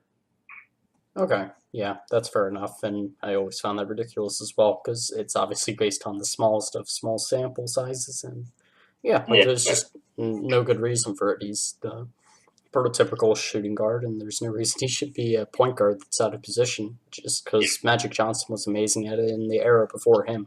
Doesn't mean that everyone can do it because if everyone could do it, then everyone would do it. So, yeah. it's a silly argument, but. And that is a perfect segue talking about point guards because the next player on this list is Steve Nash. Oh, okay. I was actually going to bring him up later about him being an underrated player, so I'm glad you brought him up. Yeah, so a lot of people love to hate on Steve Nash because Steve Nash has 2 MVPs. Those MVPs belong to Kobe Bryant. Those MVPs belong to Shaq. No, and no. Because here's why. Shaquille O'Neal, when everyone says, oh, he deserved the MVP the first year in Miami, he wasn't even the best player on the team. So why would he deserve most valuable player in the league? That makes no sense at all. Dwayne Wade was the best player on that team for all the years that Shaq was there. Yes, he was. Dwayne Wade's 2006 NBA Finals performance is probably one of the greatest individual playoff series of all time. He was a third-year player. He beat a 60-something win team in the finals. Obviously, there's some skepticism about the whole refereeing issue, I know. But still, Dwayne Wade was phenomenal. He was fantastic. Shaq did not deserve that MVP. Kobe Bryant missed the playoffs one of the years without Shaq, and people were like, oh, he deserved that MVP, that 2005 year. He didn't make the playoffs in 2005. I'm sorry, I get it. Sometimes your team sucks, and that happens, but I'm sorry, you cannot be considered for being the most valuable player in the league if you cannot go to the playoffs. If you didn't make the playoffs, you can't be considered for awards like that. I'm sorry. You can maybe make an All-NBA team, maybe All-NBA third team. You can make an All-Star game. You can do all that stuff. But you cannot be the most valuable player in the league. You cannot win the most prestigious regular season award if you didn't even make the playoffs, which is the whole goal of the regular season. That means you failed in the regular season. So why should you be awarded with a consolation prize like an MVP? So no, Steve Nash, very, very well deserved at least one of his MVPs because, there are multiple other players. Tim Duncan was really good at the time, and LeBron was obviously really good and, all that stuff. But because I think LeBron at this time was averaging like 27, 7, and 8. And, he was a second-year player, and that would have been cool, but he was only 19 years old. But regardless, let's just take a look at Steve Nash when he won his MVPs. So his first MVP, he averaged 16 points per game, 12 assists, 3 rebounds, 1 steal, and he shot 50% from the field, 43% from 3, and 89% from the free throw line. His shooting numbers are insanity. 50. I'm just going to go through like just Steve Nash's stretch. Yeah, go right ahead. And his amazing shooting years. So, so this is his last year in Dallas, which is in 2004. He shot 47% from the field, 41% from 3, 92% from the free throw line, and then he gets traded back to Phoenix or signs back with Phoenix. Don't remember exactly. Oh no, he signed because I remember Mark Cuban didn't want to pay him and all that stuff. So then 2005, first year back with Phoenix, 50% from the field, 43% from 3, 89% from the free throw line, and that's obviously 50-40-90. Then he repeats again with another 50-40-90, shooting 51% from the field, 44% from three, 92% from the free throw line. Repeats again, 53% from the field, 46% from three, 90% from the free throw line. Does it again, 50% from the field, 47% from the three-point line, 91% from the 47% from the three-point line, 91% from the free throw line. Repeats again, 50% from the field, 44% from three, 93% from the free throw line. Does it again, 51% from the field, 43% from three, 94% from the free throw line. So he has 4 total 50-40-90 seasons, and he was really close in a lot of the years. There's one of these years where he shot 53.2%, 45.5%, and then 89.9%. So he was literally 1/10 of a point away from having 5 50-40-90s, and then he was 1% away in another year from making it 6. And then I think he was 0.5 away from making it happen another year. So basically, Steve Nash was basically within 1 percentage point of having like 8 or 9, or not 8 or 9, but like 6 or 7 50-40-90 seasons. He was a phenomenal shooter, and he was literally Steve Nash is the reason there is such a thing as 7 seconds or less. Like, Steve Nash is like, obviously Mike D'Antoni invented the system. Nobody would have thought it would have worked unless Steve Nash perfected it and showed that it could make stars out of players who wouldn't have been stars otherwise. He is the reason that there is such a thing as being able to play at such a fast pace. He's the reason why Houston can do exactly what they're doing right now. Steve Nash is the reason that the Houston Rockets were able to win 65 games this season. He's the reason that Mike D'Antoni was even given another chance as a head coach after his failout with the Knicks and all that stuff, because of this whole Steve Nash thing. Steve Nash once averaged 19 points per game, 12 assists, 4 rebounds, 1 steal, 53% from the field, 47% from the three-point line, 94% from the free throw line. His numbers were insane. His passing ability was beautiful. If you've never seen Steve Nash pass a basketball, do yourself a favor, go on YouTube and look up Steve Nash's best passes, because he was able to make some passes out of such weird situations. He was able to throw behind his back, over his shoulder, without looking, to the floor, up in the air, to Amare Stoudemire when wrapping around another player. His entire body was covered. He couldn't see anything, and he just flicked his wrist around one of his defenders' torsos and ended up with the ball at the basket to Amare Stoudemire. That's just amazing. He was phenomenal in what he was able to do. One of the most gifted ball handlers and scorers, shooters, and passers of all time. And simply because he doesn't win a championship, he falls into this whole same Charles Barkley thing where, I mean, he just isn't given the same recognition that he is. And, he has 2 MVPs, 8 All-Star games, and he has a total of 7 All-NBA teams, led the league in assists 5 times, and he has 4 50-40-90 seasons. But I think the one criticism I do accept of Steve Nash is, he really wasn't a good defender. Okay, I know. He really wasn't that good on defense, but no one cares that Steph Curry is a bad defender. No one cares that Kyrie Irving is a bad defender. So if people are going to say that, then I'm going to say that it's okay that Steve Nash is a bad defender, because he was so good on offense, and he's probably one of the, I don't want to make any statements without forgetting someone, but, we do that a lot, so I'm going to just say it anyway. Steve Nash is probably the most efficient scoring point guard of all time. 49% from the field, 43% from three, and 91% from the free throw line. That is phenomenal. Greatest NBA record for the best free throw percentage all time. Steph Curry is probably going to catch him eventually. But similar to like what happens to a lot of stars, Steve Nash's worst years kind of, they cancel out what his career numbers versus what his prime actually looked like, because he had those first 3-4 years where he really struggled in the league, and those last 2-3 years where his back really crapped out on him. But when you look at Steve Nash's prime, you have 18 points, 8 assists, 18 points, 7 assists, 16 points, 9 assists, 16 points, 12 assists, 19 points, 11 assists, 19 points, 12 assists, 17 points, 11 assists, 16 points, 9 assists, 17 points, 11 assists, 15 points, 11 assists.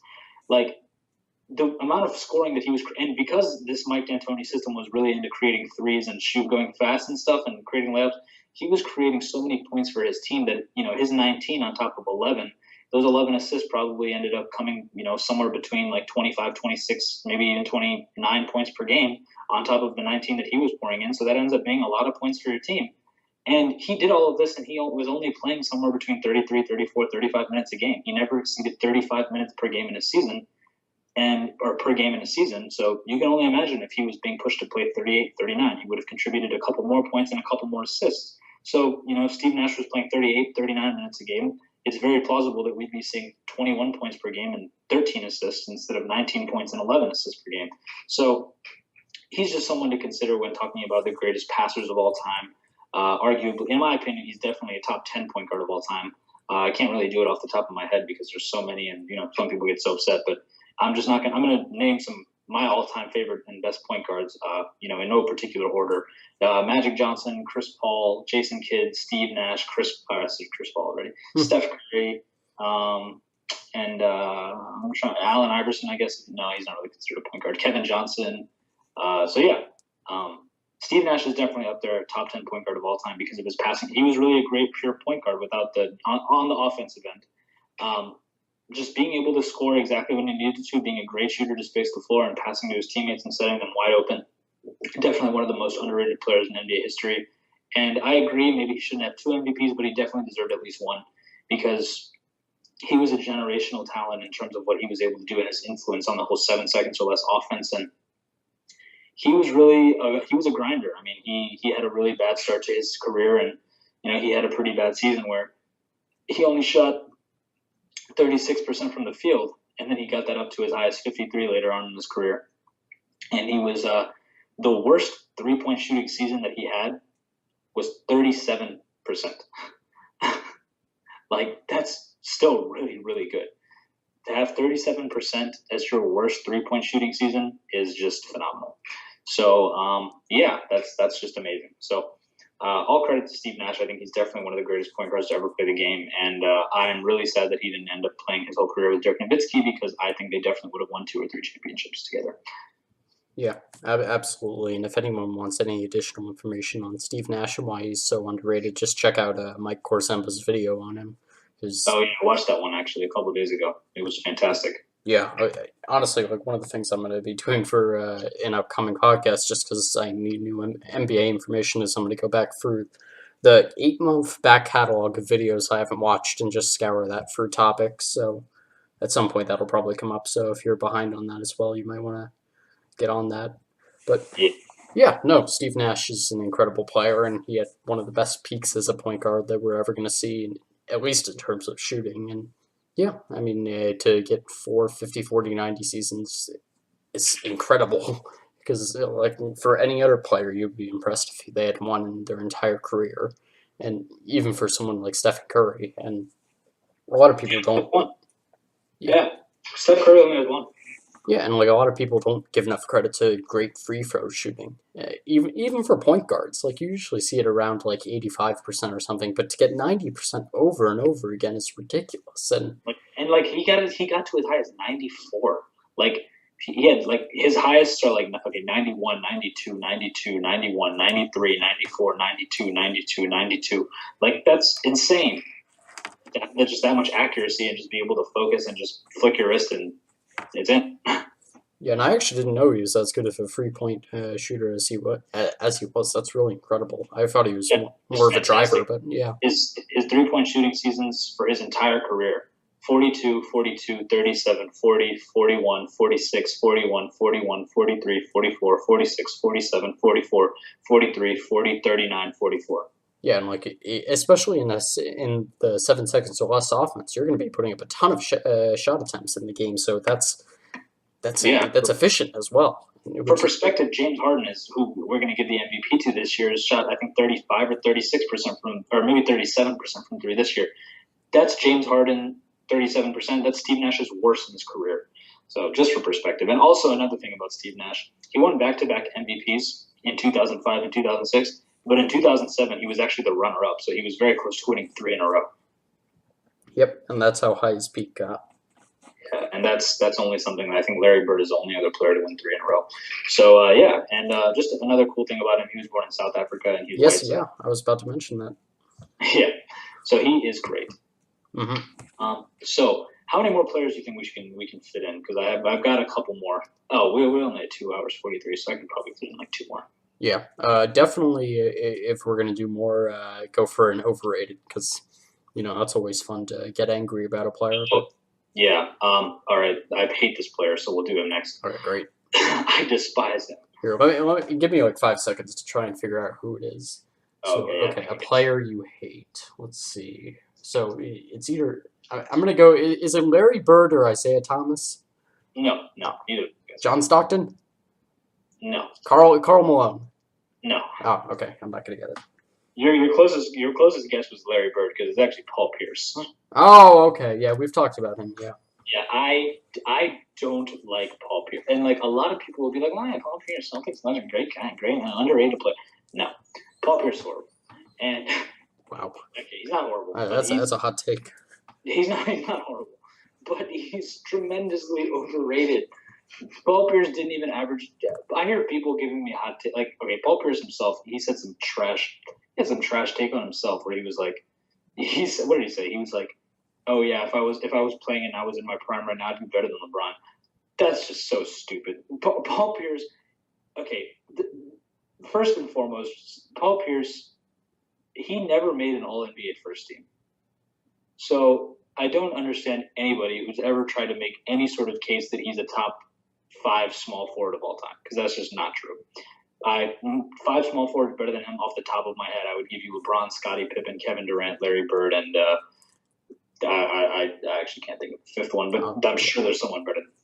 So, yeah, I mean, let's take a look at Scottie Pippen's his grand year, as I've been putting it. So his grand year would be 27 points per game, 2.1 steals, 1 block, 7 rebounds, and 5 assists. Now that's really good at a surface level, but the thing about Paul Pierce is that for his career, he only shot 44% from the field. That's not good. To average. Oh, Dr. J. Let's go with Dr. J. Oh, for sure, yeah, Dr. J. Completely forgot about him. All respect to him. He's another underrated player. So, I mean, Paul Pierce didn't even score 20 points per game for his career average, and I'm not by any means trying to make it seem like it's easy to score 20 points per game, but I'm just saying when you're comparing Paul Pierce relative to all these other players who you're saying he was better than them or he was this or he was he was as good as Kobe. He outplayed Kobe in the finals. No, Paul Pierce would probably be lucky to crack my top 30 NBA players of all time. That actually might even be it, but maybe top 40. Like he'd be lucky to crack my top 40 NBA players of all time because he really didn't do much. He never made an all defensive team. He wasn't a good defender at all. He really wasn't that good of a playmaker. He peaked at 5 assists a game. He never got his assist number for his entire career go 2, 3, 3, 3, 4, 5, 4, 4, 4, 4, 3, 3, 3, 4, 4, 2, 2. Like he really. How about that bell curve? Yeah, like that's exactly like his peak is 5 and his low is 3. Like 3 to 5 is his range for assists, and I don't know what his career high is in assists, but I'm assuming it's really not that high. He wasn't a very good defender. He was a good rebounder for his size. I'll actually give him that because his rebounding numbers go 6, 5, 6, 7, 7, 7, 7, 7, 6, 5, 6, 5, 5, 5, 6, 5, 4. Like he was consistent. I'll give him that because his scoring actually is also 20, 25, 26, 25, 23, 22, 26, 25, 20, 21, 18, 18, 19, 19. Like, he was always pretty good in that range. But here's the thing. In his best year, which is his 2006 season, where he scored 27 points per game, 5 assists, and 7 rebounds, yeah, that year he didn't even make an All-NBA team. So that's nice. he made the highest all. Just for perspective, Isaiah Thomas played for the Celtics for 2 years. Him and Paul Pierce made the same number of All-NBA first or second teams. They both made 1. Paul Pierce, in his entire career, hailed as one of the greatest Celtics of all time. Never made an All-NBA first team. He only made 1 All-NBA second team. And then he made All-NBA third team 3 times. And then the 3 years and one of those years was actually just a down year where the players in the league weren't that good, so they needed to make the second team, have worse players. He made All-NBA second team where he averaged 20 points, 4 assists, and 5 rebounds. That's not getting anybody an All-NBA second team this year. Victor Oladipo this year averaged 23, 4, and 5, and he made All-NBA third team. And, Paul Pierce averaged 24 and 5, and he made All-NBA first team just because the Celtics had a really good record that year. Second. I'm sorry? Yeah, you said first team. What do you mean? Oh, yeah, no, yeah, he made second team, sorry. He never made an All-NBA first team, and, I just really don't think that you can consider a player to be amongst the all-time greats if they were never one of the 5 best players in the league at any given point. And there's no year in here that in his entire career, I can't point at any of these years and say that Paul Pierce was even close to being the best player in the league. 99, no, that was dominated by the Duncans and the Wests and the Kobe Bryants and the Shaqs of the world. And 01, 02, 03 are all similar things. And 04 is when you have the Melos and the LeBrons and D Wade entering. And then 05 is the same thing, Melo, D Wade, LeBron. 06, Melo, D Wade, LeBron. 07, same thing. 08, same thing. 09, you have LeBron who's really starting to take off. Then 10, 11, 12, 13, 14 is just the whole Heat thing, where all the Heat are LeBron is far and away much better than he is. And, I just really don't like Paul Pierce just because he talks like he was a lot better than he actually was. And he was, in my opinion, he was really just an inefficient scorer he wasn't really a good passer and he was a decent rebounder. And and was also a pretty bad defender. I mean, yeah, he had a knack for putting the ball in the basket, averaged close to 20 points per game. But, the thing with Kobe Bryant is, like, even though Kobe Bryant is also an inefficient scorer, he actually produced a lot. Like, he gave you 25 points per game, once gave you an 81-point game. And he was also a phenomenal defender in his prime and in his peak. And he also gave you 5 assists a game. But Paul Pierce is 19 points per game, 3 assists a game for his career, 44%. So he's inefficient. Not that great of he's a really good scorer, but not a great scorer. Not a good passer, decent rebounder, give you 5 a game, and then a bad defender. So I don't understand how I can give praise like that to a player like that. And I don't know. If you're a Paul Pierce fan, I'm really sorry, but there's absolutely no way that he's even close to being a top 30 player in the NBA's history. Yeah, I just don't like him because of that whole wheelchair incident. Yeah, that too. Like, what the hell was that? Like, how do you leave a building in a wheelchair? And then you come, and then you're like, I mean, that doesn't make sense. You can't just come back after you left in a wheelchair. That's not a thing. Yeah, apparently Doc Rivers gave him a wheelchair for a retirement gift, but Oh yeah, I saw that. That was actually kind of fun. Yeah. But anyways, and also he just did weird things at the end of his career. Like, why would you go to the Clippers just because Doc Rivers is there? That doesn't make sense. And then there was that weird thing where he played in Washington for a year for no reason. Really weird. Yeah, I forgot about that. Yeah, he actually won a playoff game on a buzzer beater, but yeah, that's probably the most memorable Paul Pierce moment because there really aren't that many. He actually does have a Finals MVP, so I'll give him that. He doesn't really deserve it because, in my opinion, Kevin Garnett was by far the best player on the Celtics team, and he's the reason they won because he was their defensive heart and their energizer and all that stuff. That's really his thing because he deserved it the most because, I mean, like he went through literal hell in Minnesota having to deal with, one, it's cold, 2, you're losing, and like your fan base is awful because who's going to be a fan of a team that was never making the playoffs? So, yeah. And you have to deal with everyone saying that Andre Karolinko was the best player on the team for forever. Exactly, and he's just never had really a good teammate, so that was really sad in Minnesota. But, Kevin Garnett is also on this list. We'll get to him eventually as well. But, yeah, Paul Pierce, definitely, in my opinion, one of the more overrated players in NBA history. Doesn't deserve the stature that he gets. Bad defender, not a good passer, decent rebounder, decent scorer. Nothing excites me about looking at 19 points per game for your career, 5 rebounds per game for your career, 3 assists a game for your career, never making an all-defensive team and never making an all-NBA first team. And just not something that gets me excited. He was a good shooter, though. But just to clear things up, because there are players who have averaged less than Paul Pierce who, like, I'm not trying to make too big of a deal out of the fact that his career averages aren't spectacular because, like I said, I evaluate players more at their peak. And even for Paul Pierce, when you look and evaluate at his peak was really good as a scorer.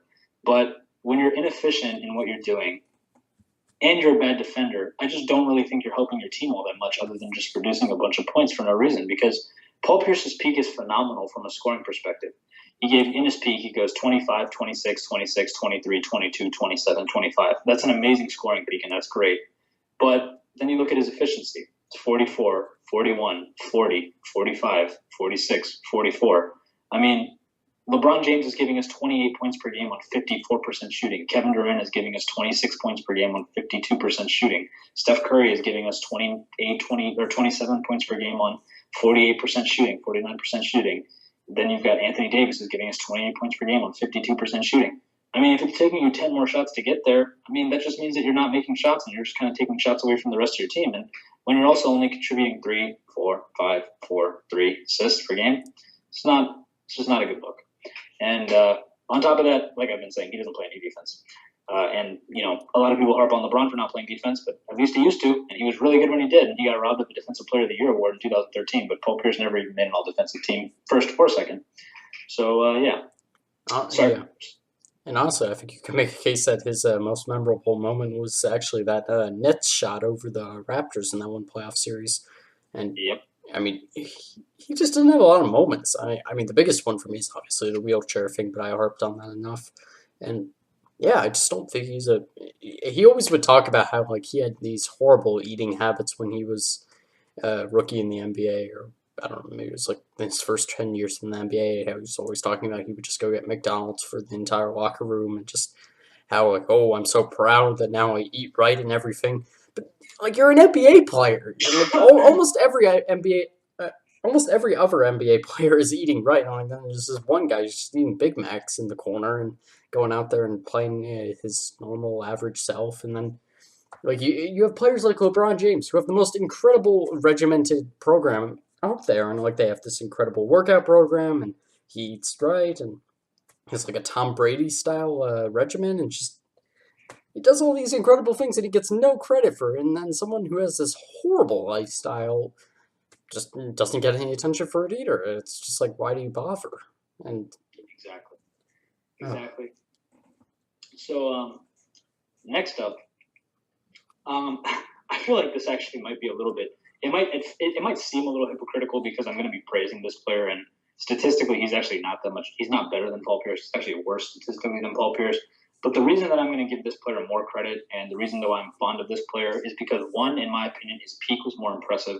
Two, he wasn't presented with the same opportunities to actually win, and three, he's not viewed in the same light as Paul Pierce simply because he was sort of in he's in one of those situations where it just he's ranked properly in terms of like people love him, but nobody's going out of their way to say that he was an all-time great. Really, nobody really mentions him among the all-time greats. People just acknowledge him, know him, really like him, and I guess I'm not going to say that he's necessarily underrated, but he's also not overrated. So this is kind of just me appreciating him because I really like this player, and that's Vince Carter. I was just about to make a comparison. I pulled back for some reason because of his statistics. I actually looked at that as well. I was going to say Vince Carter, actually. You can make a case that he was better than Paul Pierce, and then I looked at the stats and I'm Yeah, like, ooh, those assists are a little low. But yeah, no, he's an incredible player. He's been around for forever. yeah, and see that's the thing. Like he has a game that ages so nicely because he was never predicated on one thing. Paul Pierce was an athletic scorer who was a good shooter, but then for some reason his jump shot faded, his legs faded. Now he sucked in his last couple of years. Vince Carter was on these Memphis teams giving you nice, 8, 9 points per game off the bench, shooting 38, 35, somewhere between 36 and 38% from three, and he was actually contributing for you. So Paul Pierce isn't overrated because nobody really looks at him and like is like, oh, he's a top five this ever, he's a top five this ever, he's not the top 10 this ever, he's the top this player, whatever. And he never really played on great teams. He did towards the end of his career. He played for better teams, but everybody knows the Raptors weren't winning anything back then. He played for the Nets a little bit when they were good, but not when they were as good as they were before that, or not as good as they were after that. And he was also a victim of the LeBron James tear in 2007. So Paul Pierce is, or not Paul Pierce, Vince Carter's peak.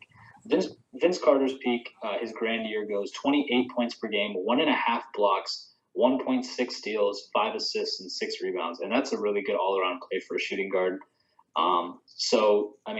And his scoring peak goes 26, 28, 25, 21, 23, 28, 24, 25, 21, 21.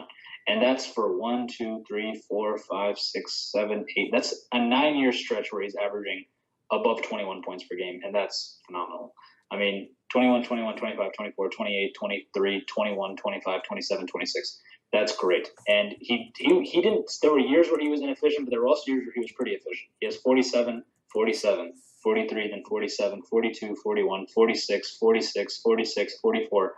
And some of those years are efficient, some aren't, some are in the middle, and that's really good. He's also a really good free throw shooter. He was around 81, 81, 82, 80, 82, 82, 84, and also a good three-point shooter. He gave you 40, 41, 38, 38, 43, 36, 39, 37, 35, 36, 36, 41.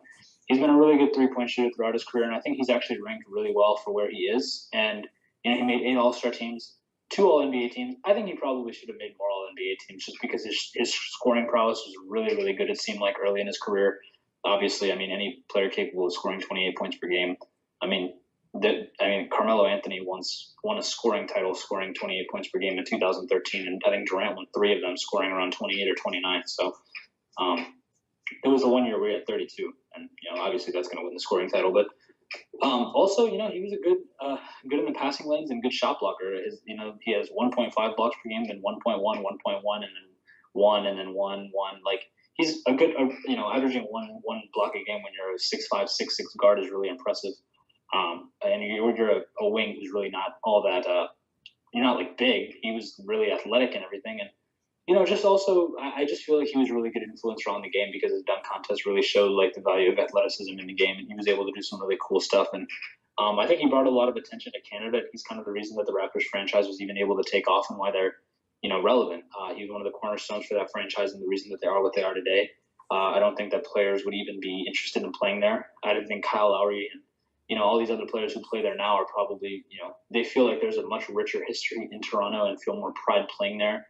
And, they feel more comfortable having, Toronto on their jersey and playing in that building and in that city because of a player like Vince Carter, who kind of put Toronto on the map in a way because of his performance in the dunk contest and his sheer scoring ability.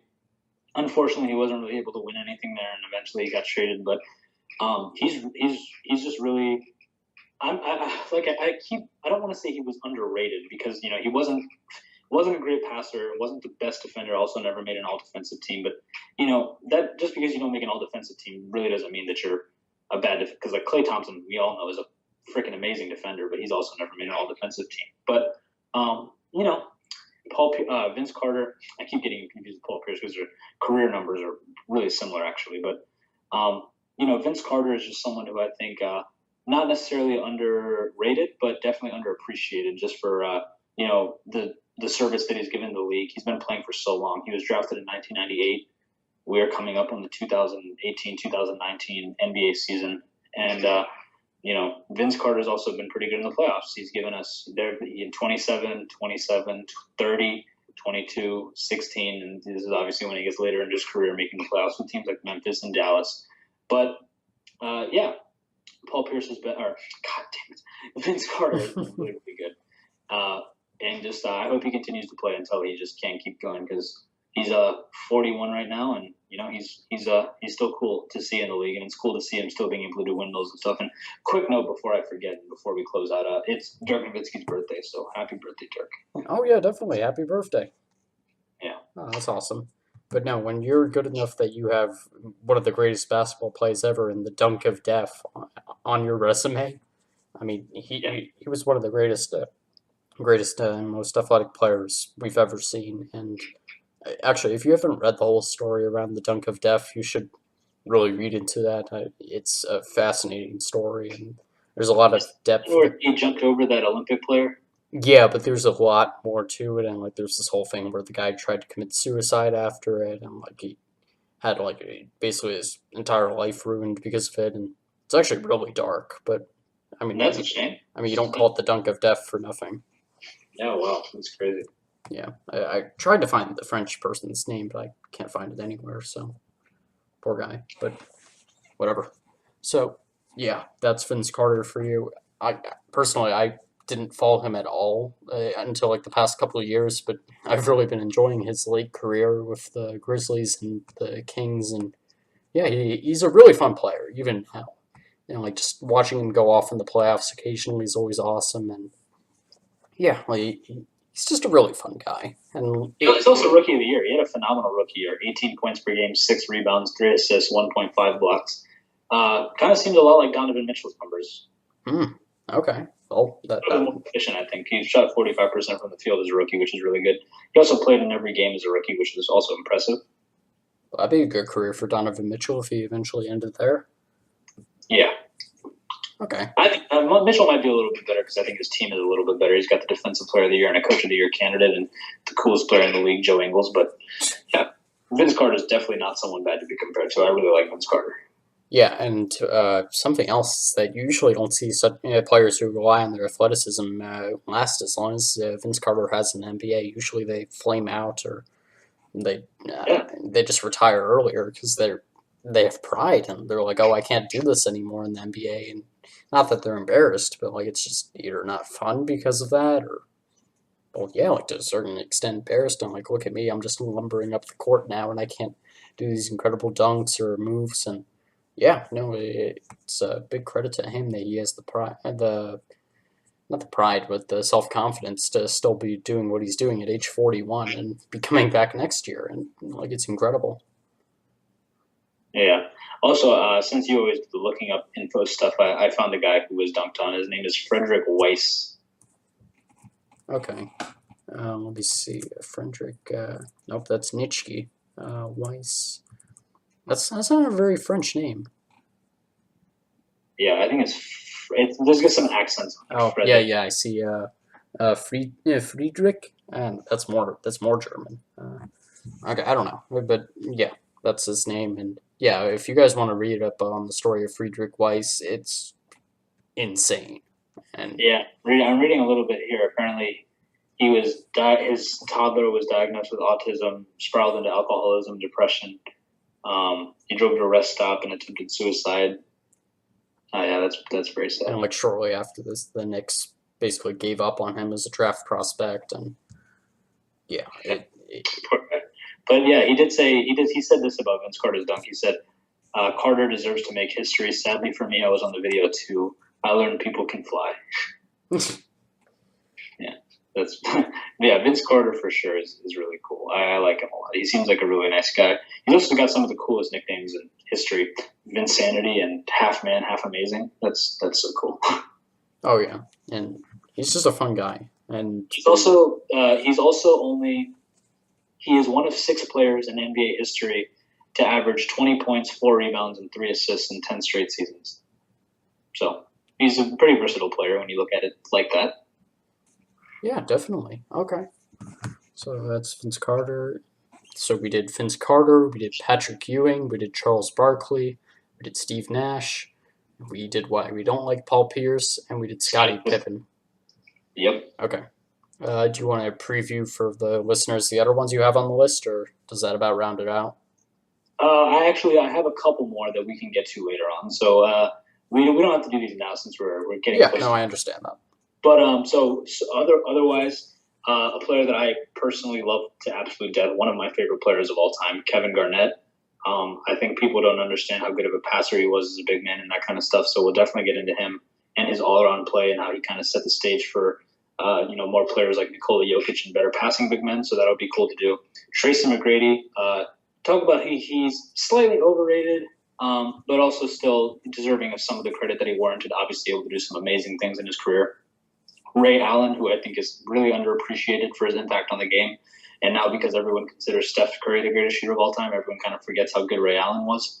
We'll talk about him a little bit. Grant Hill and how his career was sidelined by injury and how he was really on track to be something special before, some untimely injuries and stuff like that. We'll talk about how Bill Russell is one of the most overrated players in NBA history. Yep. Maybe a theme with these Celtics players. And then my favorite player of all time, Dirk Nowitzki. Of course. So, yeah. Okay. Those are some that we can cover up next time. And then obviously, as time goes on, we continue to do the podcast. I'll add more, see if there's anyone else that because there's so many NBA players who aren't recognized like they should be. Obviously, it's hard to talk about all of them in one sitting and everything, but this is just the start for that. So. Oh, absolutely. And for next time, I'm going to see how many Mike Corsempa videos I can get through because seriously, I haven't watched any from this past NBA season, so I'm sure he's put up a ton of good content. I can get some ideas from there. And also, we can finish the NBA awards, talk about how the actual awards show screwed up, whatever they chose, because they usually do, and yeah, we'll go from there. So if you guys enjoyed listening to the podcast as much as we enjoyed talking on it, well, then I'm sure you're going to be excited for a personal podcast I'm doing with Aradh in the next couple of days. That's going to be a new thing for you guys. But still, you're going to want to stay tuned. So make sure you head over to our YouTube channel, Topical Rationalizing the Monkey Brain, and give us a subscribe so you don't miss out on that. Who knows, maybe hitting the bell would help with that. Maybe, I don't know. And you can also go to any podcast player that you use. Yeah, do whatever you can do on there to show your support. That's always nice. And usually they offer opportunities to review, even though my current podcasting player does not do that. So I don't know. Give it a shot. At least give us a couple stars. Usually they have stars. Actually, mine doesn't have that either. Okay, well, don't use Overcast because it doesn't have many ways you can give us feedback, even though it is a fantastic product and it does have smart speed in case we ever get too slow on you. It also has voice boost, so I don't sound too quiet right now. So, you know what? Just show your appreciation. Keep listening, and we'll keep talking. We're going to keep talking on.